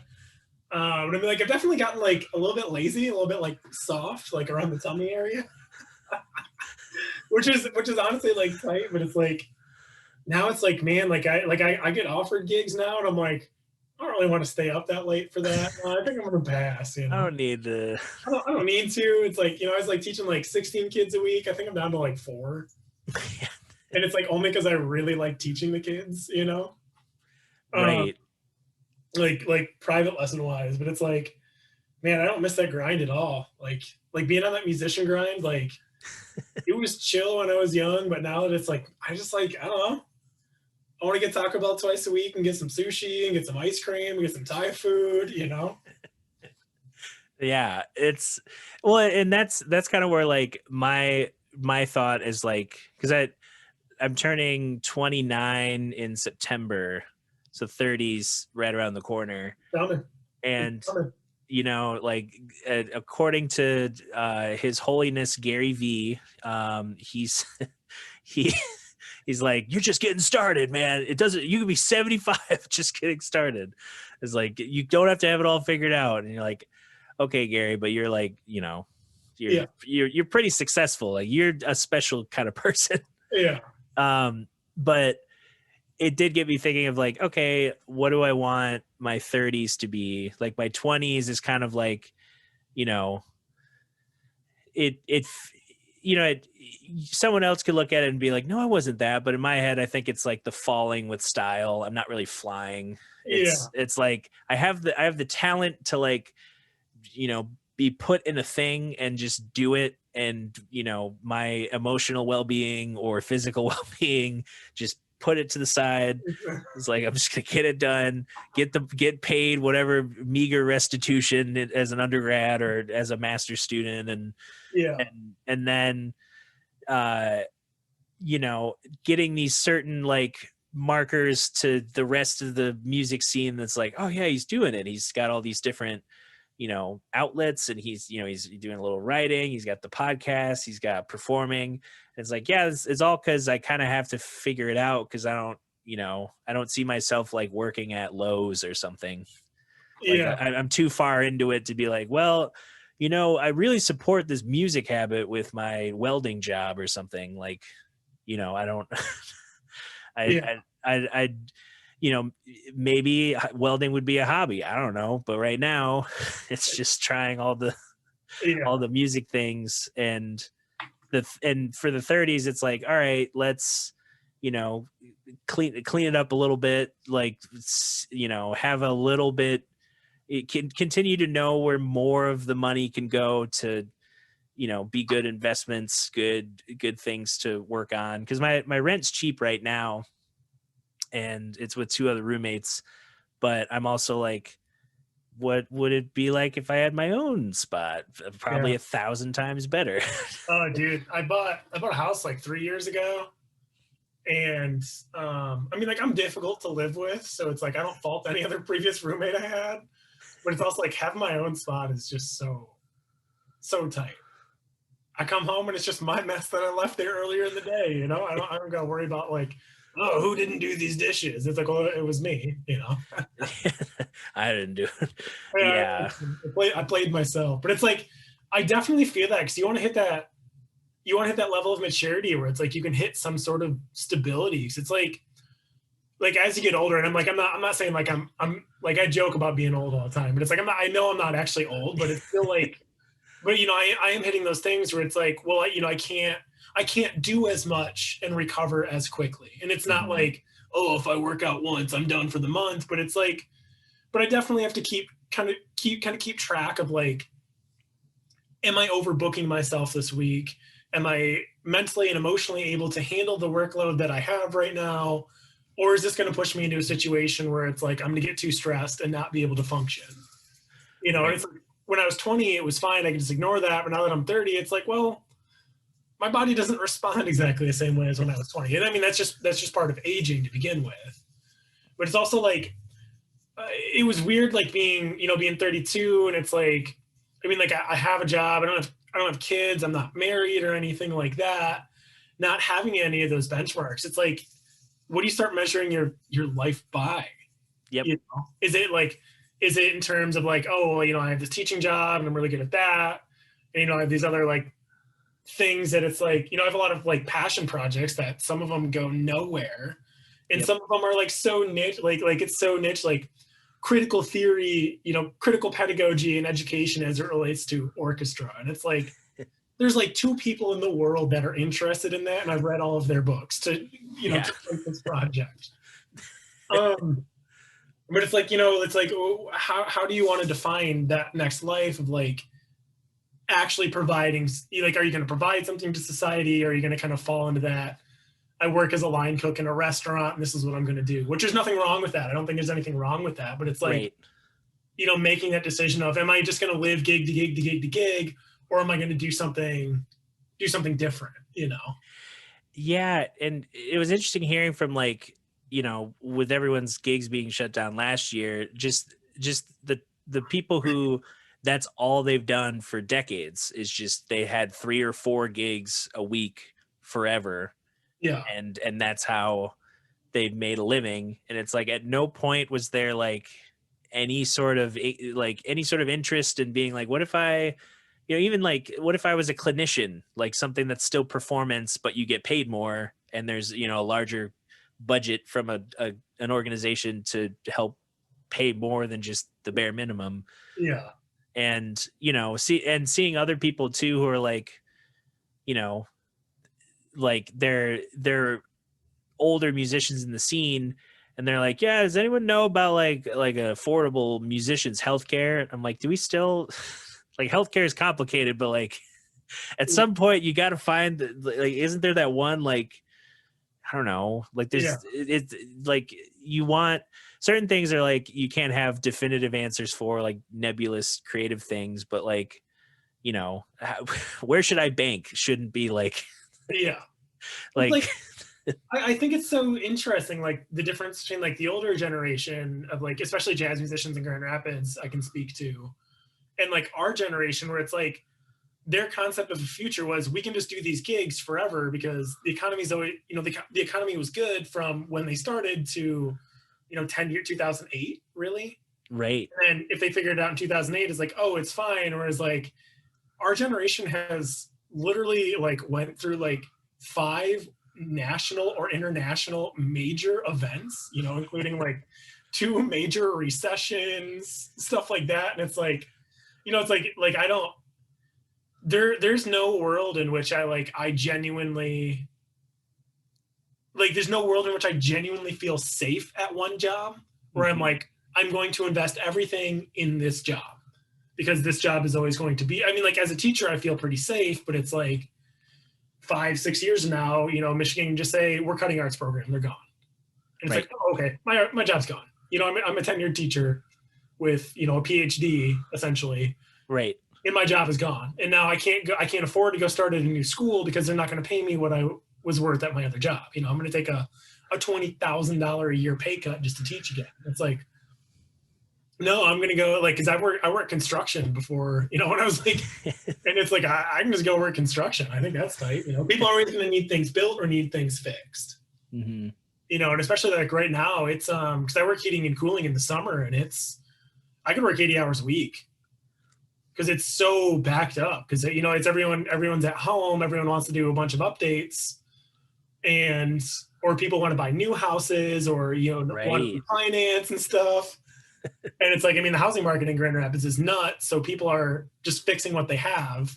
So it's like, you know, me and another guy last year would go in and put in like 3 air conditioners in a different house, you know, an air conditioner in 3 different houses every day, 5 days a week. If we wanted to work Saturday, we could too. Wow. And that's like 3 or 4 teams of people doing that at this company. And they're backed up 5 months. And the boss is just like, work as much as you want overtime. I don't care. I just need the work done. Here's the list. Cross something off this list every day. Or, you know, it's like working until we bought the supply house out of air conditioners. Which I remember one time we got this like load of like 30 air conditioners. And I'm like, oh God. And he goes, that's going to be gone this week. This why us couldn't like sell any air conditioners because we bought them all, you know? That's so, yeah. I guess that, you know, I do think about the weird, like, you know, the industries that like surround people being stuck in their homes. Like they've had this just explosion and, you know, there's like the trade jobs and then like, you know, all these delivery companies and, you know, it's just like, how do we like provide like it, because theoretically if you were like, you know, agoraphobic and, you know, afraid, you're like super vulnerable to the virus and you had to be at home all the time, you know, it's hard obviously for like social interactions and family and all that. But like, you know, you could get your groceries delivered, you could get fun stuff delivered, you could get, you know, a TV, you could get air conditioner, you could get contactless, you know? Yeah. Nobody. It's like I think the Simpsons had an episode like that where it was a Chore Monkey was the app and Homer was just using it to like, he's like, hey dad, you want to play catch? And he's like on the app, like, yeah. And he like gets like a professional football player to play catch with Bart. And like that gig economy is so like, it's very viable right now, but it's like, I mean, it's like, it's not much different than like the music gig economy where it's like, number one, your job can just disappear. Yep. You know, we could have a global pandemic and then nobody's doing live music. And then almost nobody has the resources to set up for a full streaming service. You know, it's like there's a couple bands, you know, the heavy metal music scene who kind of did okay with it, you know, but it's like, what are you going to do? You know, unless you're like a huge name band, if Yeah. you're a mid-level band, you're done, you know? Well, and there was that whole meme situation with what was it, Metallica on Twitch, and Yeah. like their music got cut for copyright. And There's like, it's their music, you know, but it's like they may not own the rights to be able to even do that, which is weird to me. yeah, that's where like part of this past year was figuring out trademarking and working with someone to get that set up for Earth Radio. And then I know I'm gonna have to figure out some copyright stuff once the trade, like it seems like the trademark's gonna go through and we'll know in like the next month or two. But when that happens, it's like, all right, let's get as many things. We have an LLC. Let's get whatever we can under that umbrella of like ownership so that we can start like just licensing out our music, or like, you know, just being Yeah. able to do whatever we want with it, and have, you know, like post our own music videos without YouTube flagging it because CD Baby's collecting the royalties on our behalf. So they're like intercepting the monetization of something that has like no views yet, and then they're Yeah. gonna take their cut and give us whatever comes out of that. Yeah. Which is weird. I was Yeah. talking to, I'm friends with Adam Bass, who was in the Grand Rapids band, I guess internationally known band La Dispute. Oh, And okay. I just got talking to him one day because we play, when he lived here, we played board games together. And he was talking about all of that, and he was talking about like, because I'm just curious. Like I'll never be in a band that big or anything like that, but I always like to just short attention span. Was curious about all that, and he was talking about how like there's different like licenses, and he was like, you know, you get your what is it? Basically like your media license, where it's like if anyone uses this, we get money from the streams, but also you get songwriter and then performance credits on it. So if someone were to go, theoretically, if another band were to go cover, you know, like a La Dispute song live and they were getting paid, La Dispute's supposed to get a cut of it. But if La Dispute goes on and La Dispute plays their own songs that they have copywritten with performance rights, La Dispute has to get paid for playing La Dispute songs on top of what they're already getting paid. Which is like, that it's like, who has, is that factor? Because I guess that's like, because that's not like the venue being like, all right, now your cost is this much because you have to pay your own licensing fees or performance fees. No, because that's on the venue, because the venue is making money off La Dispute's performance. Oh, right. Wow. Which is Yeah, like, how does anyone play anywhere then? I don't know. It's so weird. And you go up to the bar and collect money from them on top of like your rider or whatever already. Yeah. Which I think they were definitely like a lot more business savvy of a band to know all of that. But it's like, what even is that? That's so nuts to me. Like how is that even, like, how is that real? You know? Yeah, because I knew that was like a case for like, you know, and I haven't done it in a while. I need to just get back in that habit. But like submitting, you know, having songs registered on a BMI account, and then doing the manual input of like, I played a show on this date. Here's like some reference material to know that it's a real thing. We played these songs. And then like, you know, 2 or 3 months later, I get $10. Yeah. And it's like, that's, you know, it still happened. It's weird, but Yeah. yeah, it's like, how does anyone, so Metallica plays an arena, they get paid a big old chunk of money to just be there. Yeah. They you know, they get paid for the performing rights. They get paid for, you know, probably some endorsement deal. They get paid for, you know, they probably broadcast it. They probably get paid that way. It's just like, it's weird. It's a weird like series of loopholes. And it's like, you know, it's like I would love to be in a band that big, but I'll never get in a band that big. I mean, like theoretically I could, but it's like, it's too much work at this point in my life. I already got one job, you know. If this all goes south, I'm just gonna put in heating and cooling, which I got no problem with that, you know. Yeah. But it's like all those like little weird things is like, what a weird industry, you know? Yeah. And it's like, I try to tell people, that when, it's like, I haven't seen you in a while. It's like, well, you work conventional hours and then I work whenever you're not working. So like Yeah. you have a normal schedule, and it's like there's the people who are, like I've been thinking a lot about the statement like, oh yeah, this spot, it's got everything I need, and I'm like, how is that possible though? Because Yeah. it does. You can't go into Whole Foods and just be like, you know what, I have fulfillment and a sense of purpose and a community. Whole Foods provides my community. Yeah. It's like, so when someone's just like, they're in their routine, it's like, yeah, it's I'm feeling pretty good. It's like I understand that that's not my routine, but I'm also kind of like, how do how does that happen in my In your life. yeah, it's like I'm always like having to look up something, like, why isn't this like, oh, DaVinci Resolve had an update and now it won't let me export audio. Why is it doing that? It's Yeah. literally 17.1.1.2, and it's Yeah. like, it's not that big of a deal. Yeah. Shouldn't That's break like, my software. like we had to go through that. I had to go through that a lot at the beginning of this year to figure out like a lot of the tech and everything. Number one, because I'm always interested in it. Number two, because I'm younger than most people in my music department.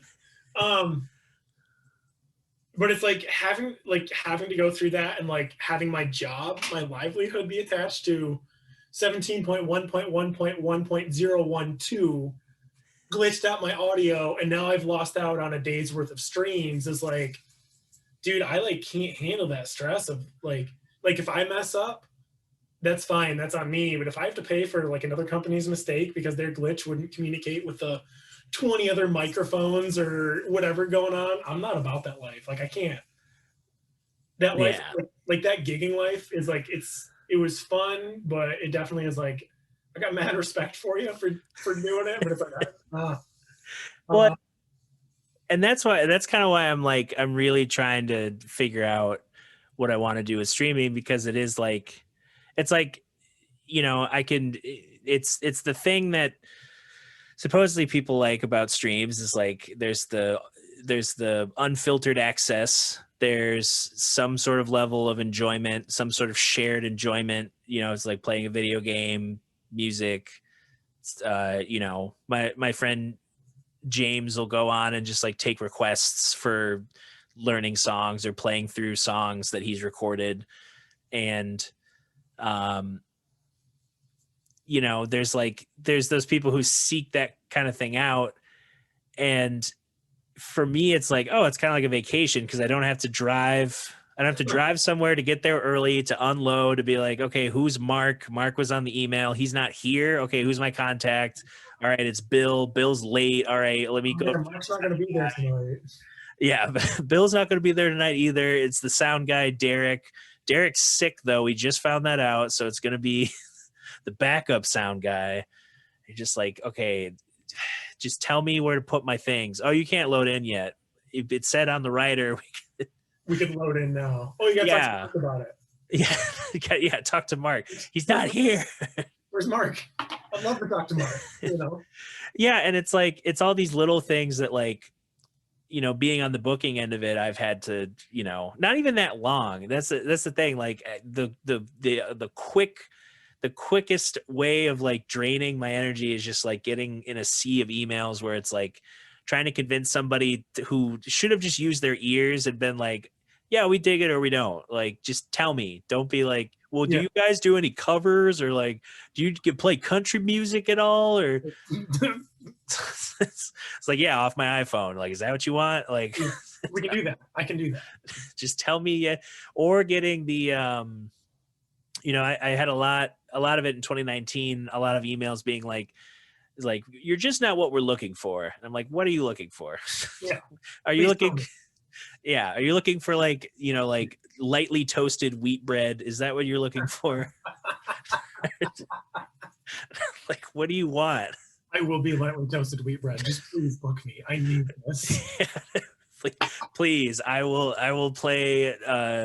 I'll play Piano Man. Why not? I only had to play it once, but Dude, that's the thing that kills me is like, you know, like I spent a good amount of time refining my craft, and it was like I was by no means exceptional at my instrument, but it's like I get hired for a gig, I can do it. You know, I'm like, I'm good. Not great, but I'm good, you know? yeah. And like we would pay weddings and maybe make $100 each. And now it's like I DJ weddings and I don't even do anything fancy. Like nobody wants anything. They don't want DJing. They want someone to play a playlist. Off of a PA, yeah. Off of a PA. They just want a big PA with some lights. And it's like, I make more money just going, oh, yeah. If I followed up Michael Jackson's Billie Jean with Whitney Houston's Want to Dance with Somebody, people might like that. You know, it's like, that's, I make $1,000 a wedding. Mm-hmm. And it's like, it takes a little bit of skill to go, oh, I know all of these dance hits, but my default is nobody's dancing, Bruno Mars, boom, done. Yeah. People are dancing now. Everyone's dancing again. It's awkward white people at a wedding, Bruno Mars, Uptown Funk. Got it. Yeah. Done.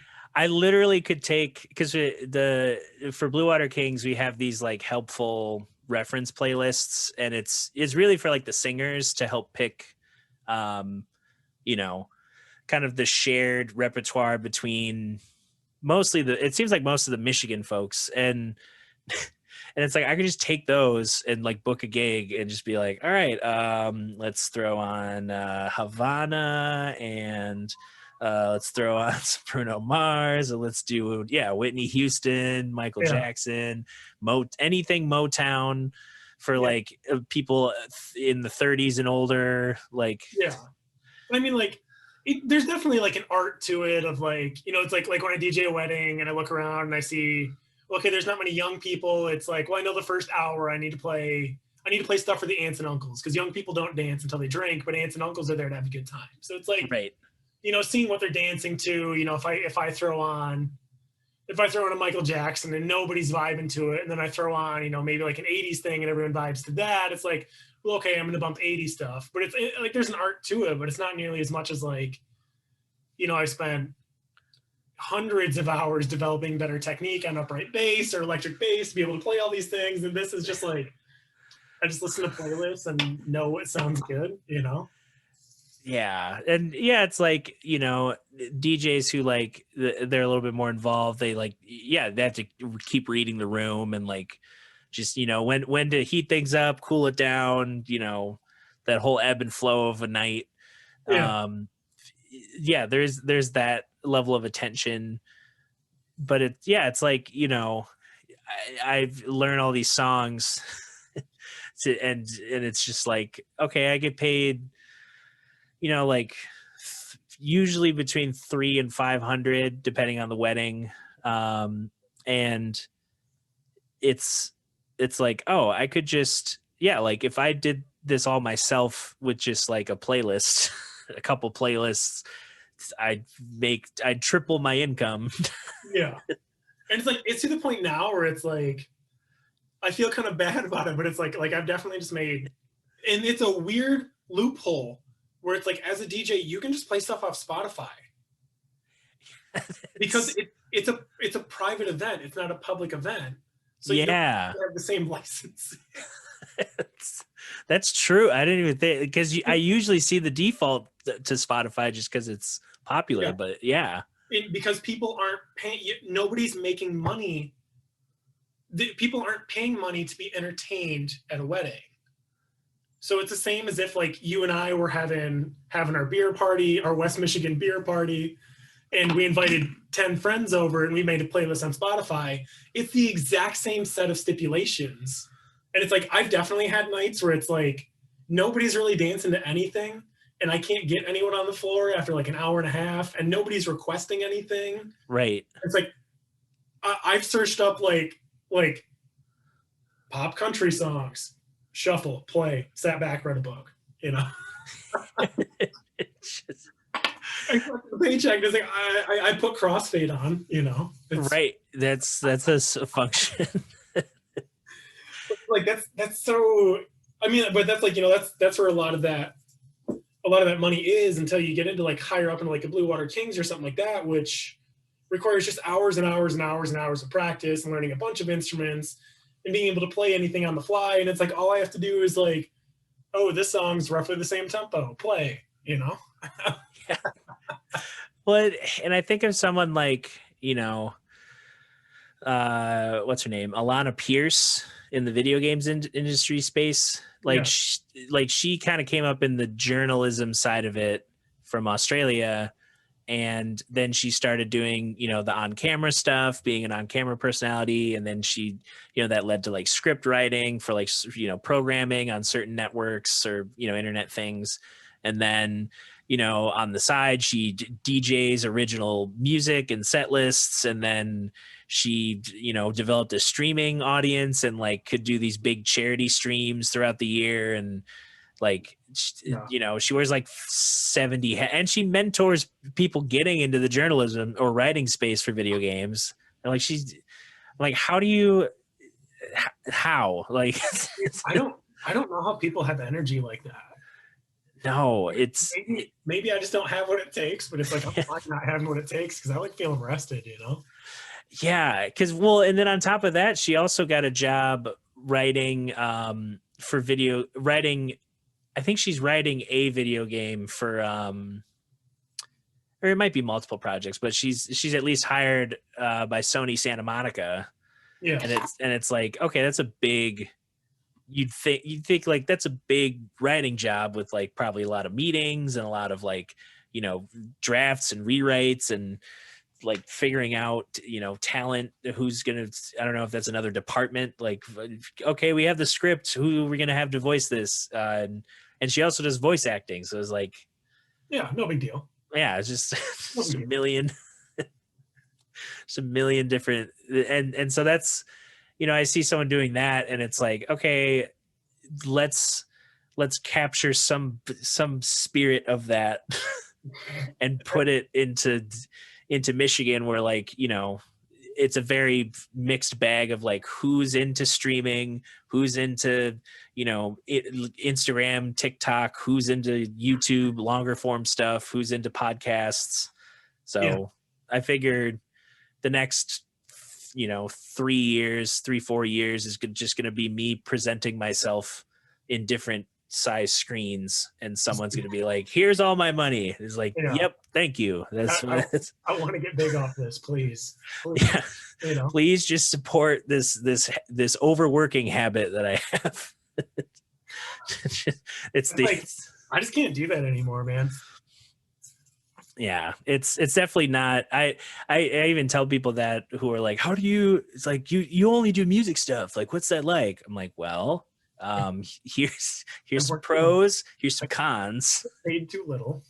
Yeah. I enjoy what I do, but all of my friends own property that aren't musicians. I'm still renting. All of my friends have, good health care, stuff like that. They sleep most of the time. Yeah, they sleep. They don't have, these frustrating meetings with people who I can't even get to open emails in a band that it would behoove them to open an email. and like, just read it, it's not that hard. Yeah, I feel that. That's a lot of why I got out of it. It's like, I think I enjoy music a lot more now that I'm in a band, that it's like, we're probably not going to blow up. Like, I'd like to be like a mid-level band where it's like, we can open for some big metal acts or something like that. But it's like, I enjoy it now that it's like, it doesn't have to be super successful. Right. It's like, oh, it can fail. And I'm only out, maybe $1,000 total, recording costs, whatever. Yeah. Yeah. And like, and that's the thing with like Earth Radio, like the I don't make money off the band. And that was kind of set up so that we do get paid out sometimes. We're being more loose with that. But like having the money go to the band first and then figuring out what to do with it, as opposed to, years of other groups where it's just like, yeah, we each get $100 and then there's no money to invest in anything to help promote or do anything with the band. Yeah. We may each make $100, but we have to spend 80 of that out of her pocket on promotion or, you know, recording costs or something like that. Yeah. And it's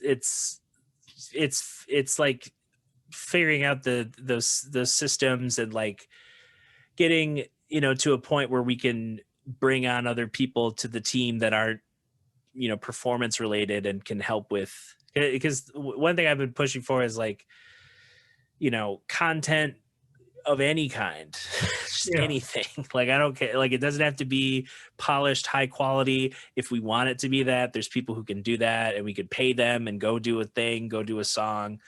And it's like, that's been, you know, it's like pulling teeth. It's like, this should just be fun. Like, we get to dictate. It's not like the thing you hate about content is what we're going to do. It's, we get to delegate, you know, who does what, and then we make something that we have fun with. And there's always the you know, it's like, well, it's not going to be very good. It's like, everything sucks until, you know, 20 years later when it becomes nostalgia. Yeah. It's like, someone's going to be like, that was when they were good, when they had no income. Yeah. And no, it's like the people who, like, you know, I hear this a lot with like Between the Buried and Me, the people who couldn't live past Colors. And it's like, I get it. After Colors, you know, great misdirect. There's like a shift in some of the, like, same vocabulary, different presentations, longer epics, different songwriting topics, structures, whatever. But like, Colors isn't where they stopped. They're still a band. Yeah. And maybe like you don't have to obsess over it, but maybe tune in and be like, how are they still a band? It's been over a decade since Colors. Have you done anything? In that time? What have you written? What have you done? It's like, it's kind of the same vibe with like Dream Theater, where they're definitely like, I don't know, they're a band I touch base with, but I remember, like, you know, the Systematic Chaos and the, you know, Train of Thought. Or what was that album called? It had Train of Thought and like Dying Soul, and is like a black and white album cover. But like, or like Octavarium, I think that was the first album I heard by them, and then went back and then forward. But like, seeing, you know, there's always going to be those songs. And there's going to be, like, you know, I'll be in my 40s and maybe they'll be in their 70s. Like, we're going to tour Octavarium. It's like, you're still touring. On that side note, I did actually see Between the Buried and Me on a Colors anniversary tour. Oh yeah, dude, tight. I mean, like, I've listened to like Between the Buried and Me after that, but I think that album especially was so perfect. It was just so good, you know. It just hit all the right notes. Yeah, you know, it's like an Opeth like watershed, like getting into their newer era stuff. It's like everything after it's really good. I listen to it, but it's like Watershed is perfect. If Justin Abdeck watches this, fight me about it, Justin. Watershed is better than Blackwater Park. It's just that simple. Yeah, I'm sure he's looking at this like, had this conversation many times. You're a liar. You don't know what you're talking about. Yeah. Actually, I took a bass lesson from the guy in Scale the Summit, and he's now in Abiotic and stuff like that. Oh, okay. Killian. Oh, okay. Number one, awesome bass player. Incredible technique with everything he does. Out of this world good. Number two, it was funny talking to him because like a lot of like, I didn't take a lesson from him much, like for like technique reasons. Like there were techniques I wanted to get down a little bit better, but I want to talk about songwriting and stuff like that. And we talked about like a lot of his theory stuff. And then he goes, but the harsh reality is this. Most of the guys who write like abiotic, he's like, I don't write anything in abiotic. And like all the tech stuff, I don't write because a lot of these dudes are so musically dumb. They can just play fast and very angular. I was like, no. And he goes, if it were up to me, everything would just sound like old Opeth. And it's like, nobody wants to write like that or play like that because Opeth already does it. And I was like, you're killing me right now. And he's like, I don't know how they write it, honestly. He's like, they don't know at all what they're doing. Yeah, it's just like, it's kind of like same thing with like Periphery. Like there's all these, you know, the new record had and I guess the past 3 records have all had like, there's new tunes that were like co-written by band members, and then there's like Misha's Hard Drive 2009, like Yeah, all these songs that are still like, we just clean it up a little bit, tweak some things, polish up the recording. It back sounds modern. Yeah, when he knew nothing about songwriting. Yeah, and it's like, okay, he's got the shapes, he's got the percussive, things. He's a gear nerd, so he knows what kind of sounds he wants. But yeah, that's it.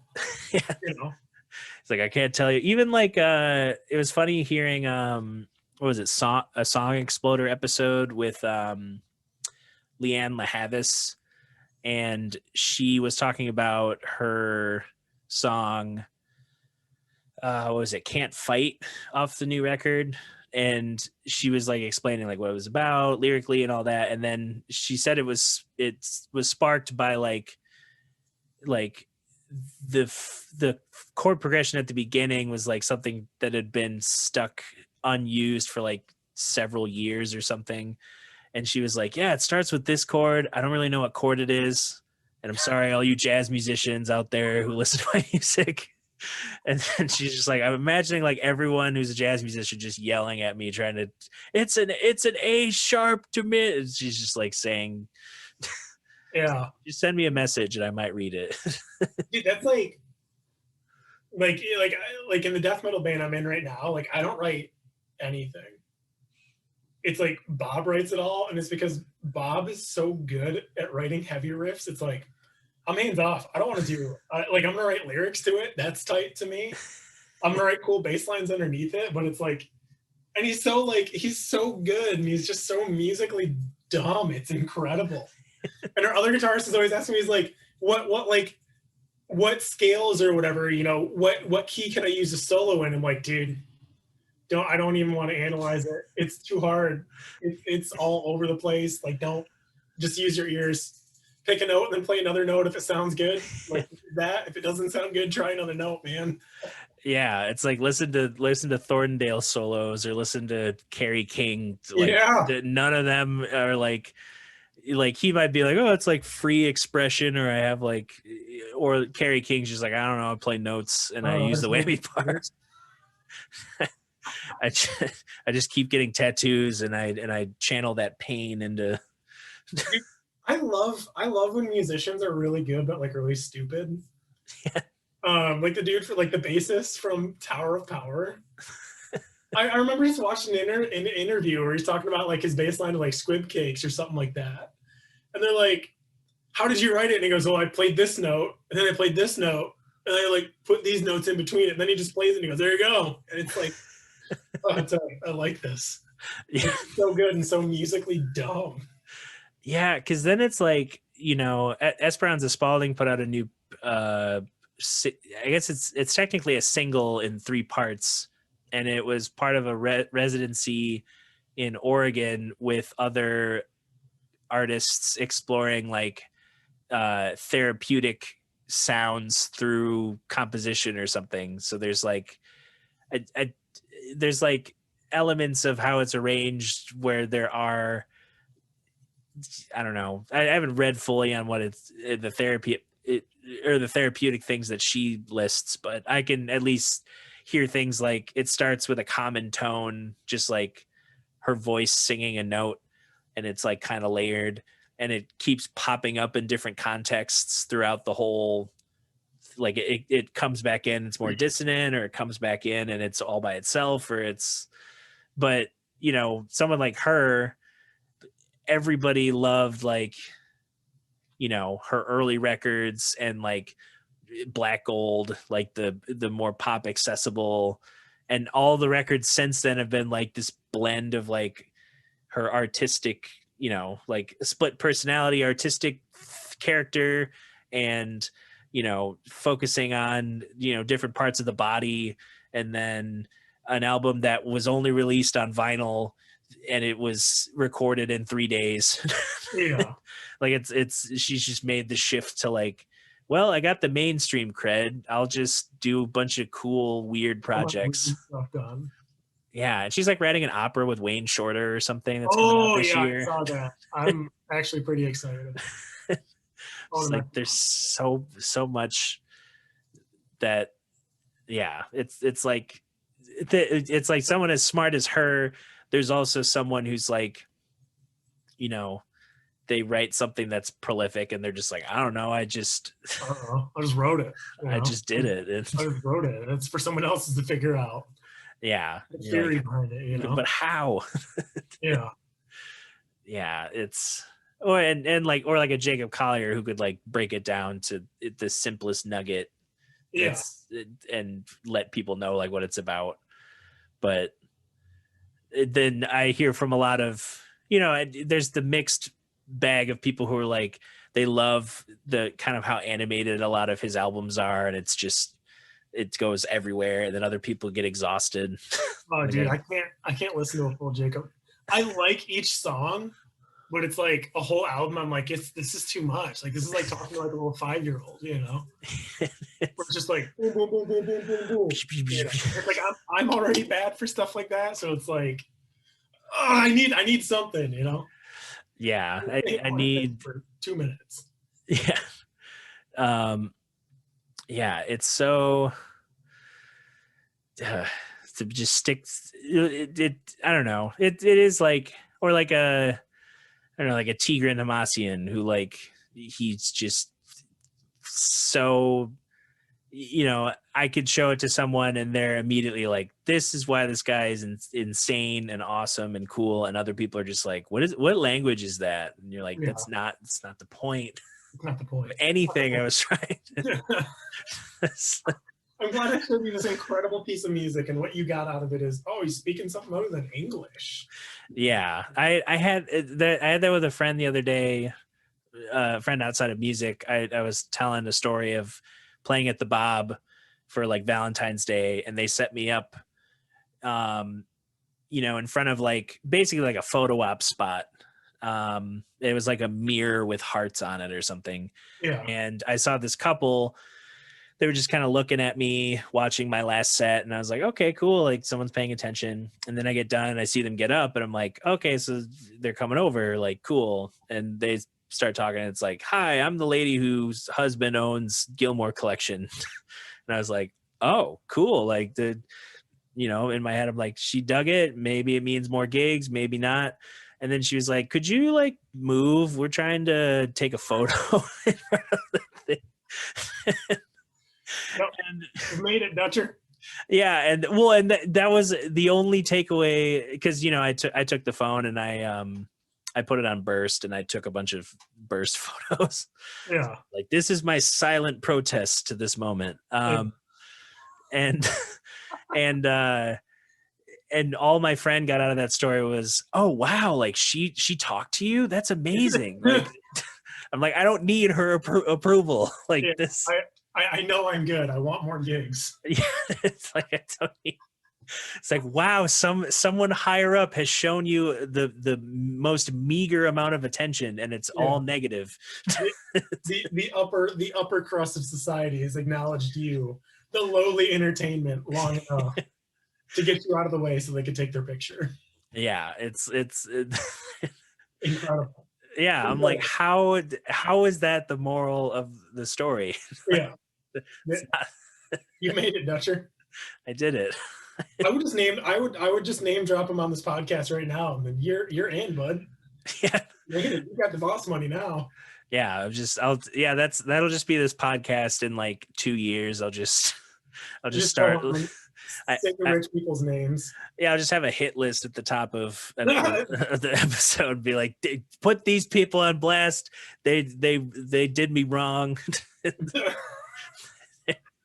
They said there'd be food and it was like all eaten by the other staff, and they said there'd be a stage and it was like outside in the rain. And oh yeah, man, I don't miss that, Dutcher. I don't miss that. No, I got to deal with a bunch of weird stuff, but I'm gonna deal with that.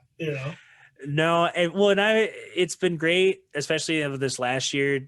I've really like I've delighted in the word no, because I can my gut feeling, like I had that the other day. I had someone like hit me up about an event, and I was like, in my head, it's just like, I don't want to do this, but I don't know why yet. So let me just check this person out.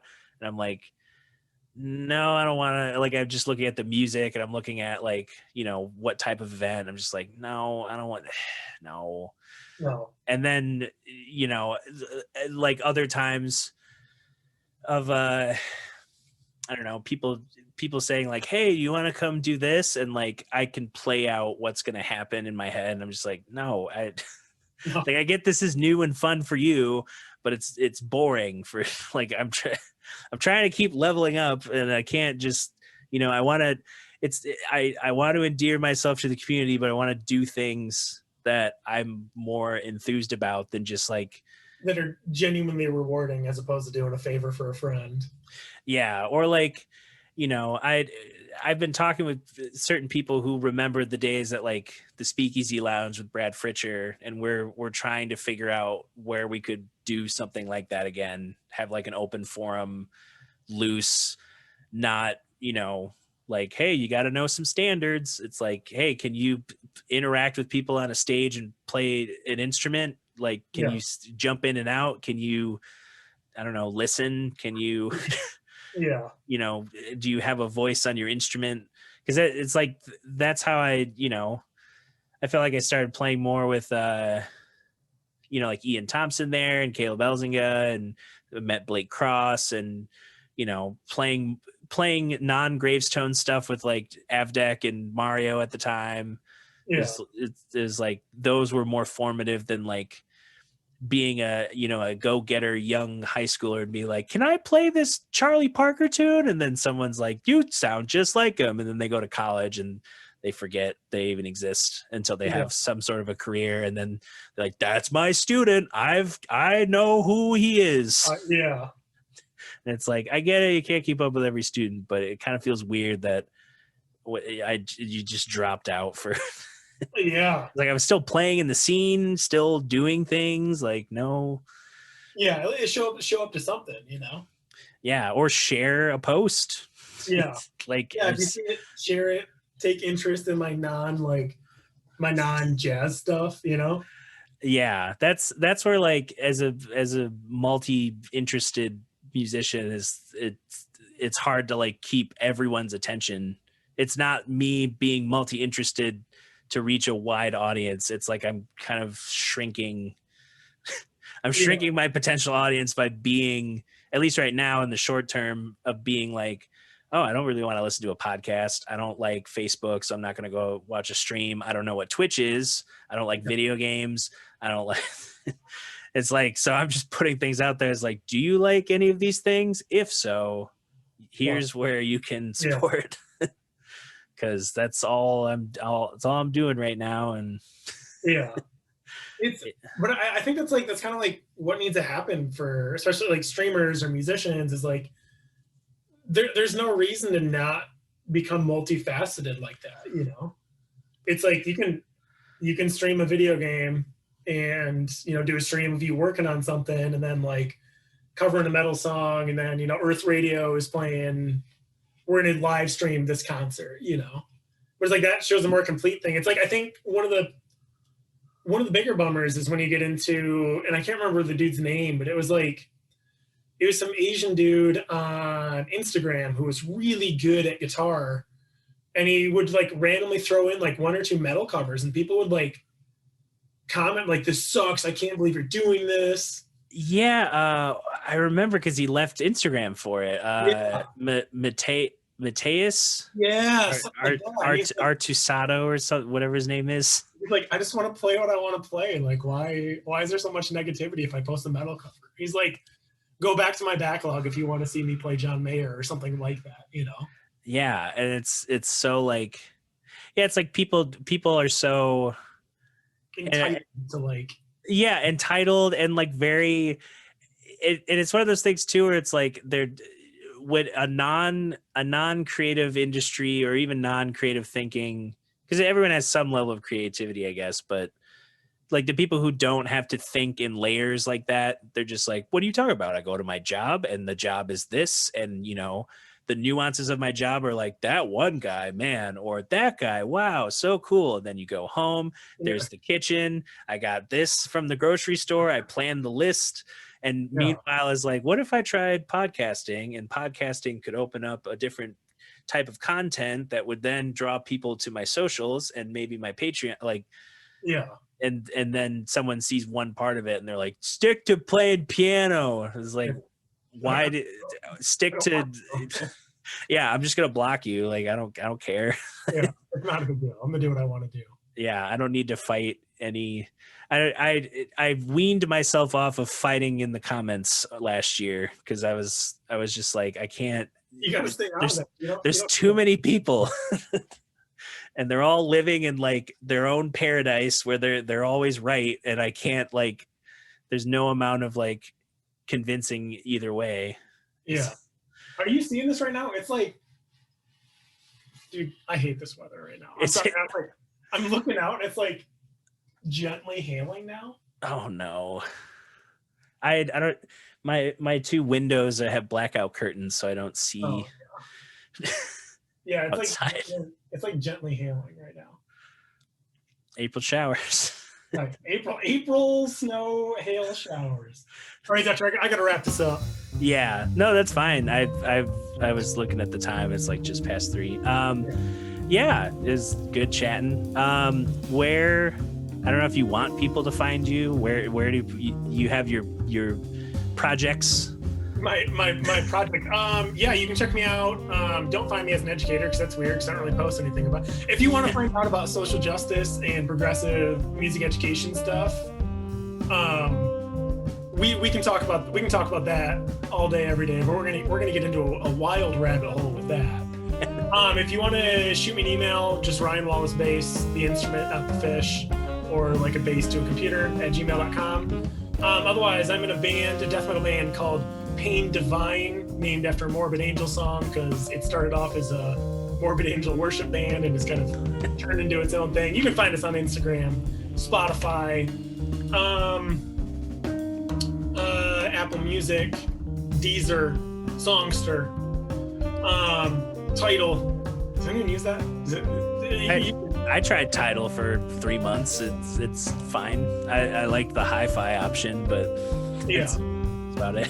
Yeah. You can find us. You can find all that there. I know we're like recording a new album, dude. Like actually doing like a full like pre-production process is so tight because I can like sit here and just practice and then be like, oh, I'd like to put this solo over it in the recording, as opposed to like I have to figure out in the studio right now. It's like I don't go, no joke, being a bass player and a vocalist sucks for recording because I'm not built for recording. Like it's so detail oriented and that is outside of my wheelhouse. Like I'm a very good performer. And it's like live, I'll kill it. I'm very entertaining. That's not like toot my own horn. That's just I know that's my skill set. So having to go in and then like, sweet, you finished up bass. Now you have to do a whole nother set of recording for vocals. I'm like, oh, no. Can someone else just record these bass lines for me, please? I don't want to do this. But yeah, you can find us on there. Yeah, if you're interested in some weirdo niche music education stuff and social. Last thing I'm gonna end with. What was his name? Derek Chauvin. Oh my God, it's getting worse. Oh my God. I'm gonna die. That's just what's gonna happen. That's what happened. Derek Chauvin was found guilty on all 3 charges last night. Oh right, yeah. It's a step forward. That's tight. It's a step forward. Not a big step, but it's a step. Yeah, because like 3 hours later, there was another shooting in Ohio. It's just like, well, that was a fun 3 hours of some sort of semblance of justice. Yeah. And that's Oh man, we'll get there. Yeah, we'll know we've come full circle if like Chauvin gets out early and it becomes like a Fox News contributor or something. Yeah, it's happening. It's gonna happen. Or if he could Zoom from prison, like he'll probably. There's always that option. No, they're gonna have him on Zoom in prison. You know? Hello, we're here with political leftist radical prisoner. He's a victim of the insanity. He's a victim of cancel culture, you know. Yeah, he's been canceled. That's what jails are now. They're just full of canceled individuals. God, him and Dr. Seuss. I tell you what. Yeah. You know, sitting there canceled together. You know. All the time. But yeah, and I guess my quick spiel at the end of the episode is just, if you want to support, patreon.com/Tracy Snedeker. You can get early episodes, mailed newsletters with Sticker of the Month Club. This month is, well, I guess this might come out in May. So last month was Brandon James from Jack and the Bear. Very retro, Roaring 20s-esque art style. Kind of Art Deco, but not quite, more cartoony. And yeah, you can just, support there, share the podcast, follow, subscribe, whatever button you can click to interact, do that. Yeah. You should just... Yeah, you should just already know how to do that. All the platforms are like, tell people to do it. I'm like, you should just already know. It's been 10 years. It's 2021. You should know how to like and share. Yeah, just click the thing. Do the thing you already do passively. Just do it slightly more actively. God, I wonder if there's studies on it though. If people are more likely to like and share if you say like and share. Yeah, I'll just have to cut in the middle of things, just like and share, just break the audio for a second. Just subliminally add that in. Get it in there. Yeah, that's tight. But rock and roll. Yeah, subscribe to Dutcher stuff because I want him to get rich. Yeah, so I can live off his fame. Yeah, so I bought a house. I don't have roommates. Hey man, I actually sold my house. I became a middle school teacher to have a captive audience for my terrible jokes, and I came on this to talk to Dutcher to get rich off his coattails. That's the goal here, you know. Yeah, it's all residual. You might not see anything for 10 years, but dividends. Yeah, you know? it's the investment now. It's like Dogecoin. You never know when it's gonna go up and you're gonna get rich. You know? That was wild, Dogecoin. I did not expect it to do anything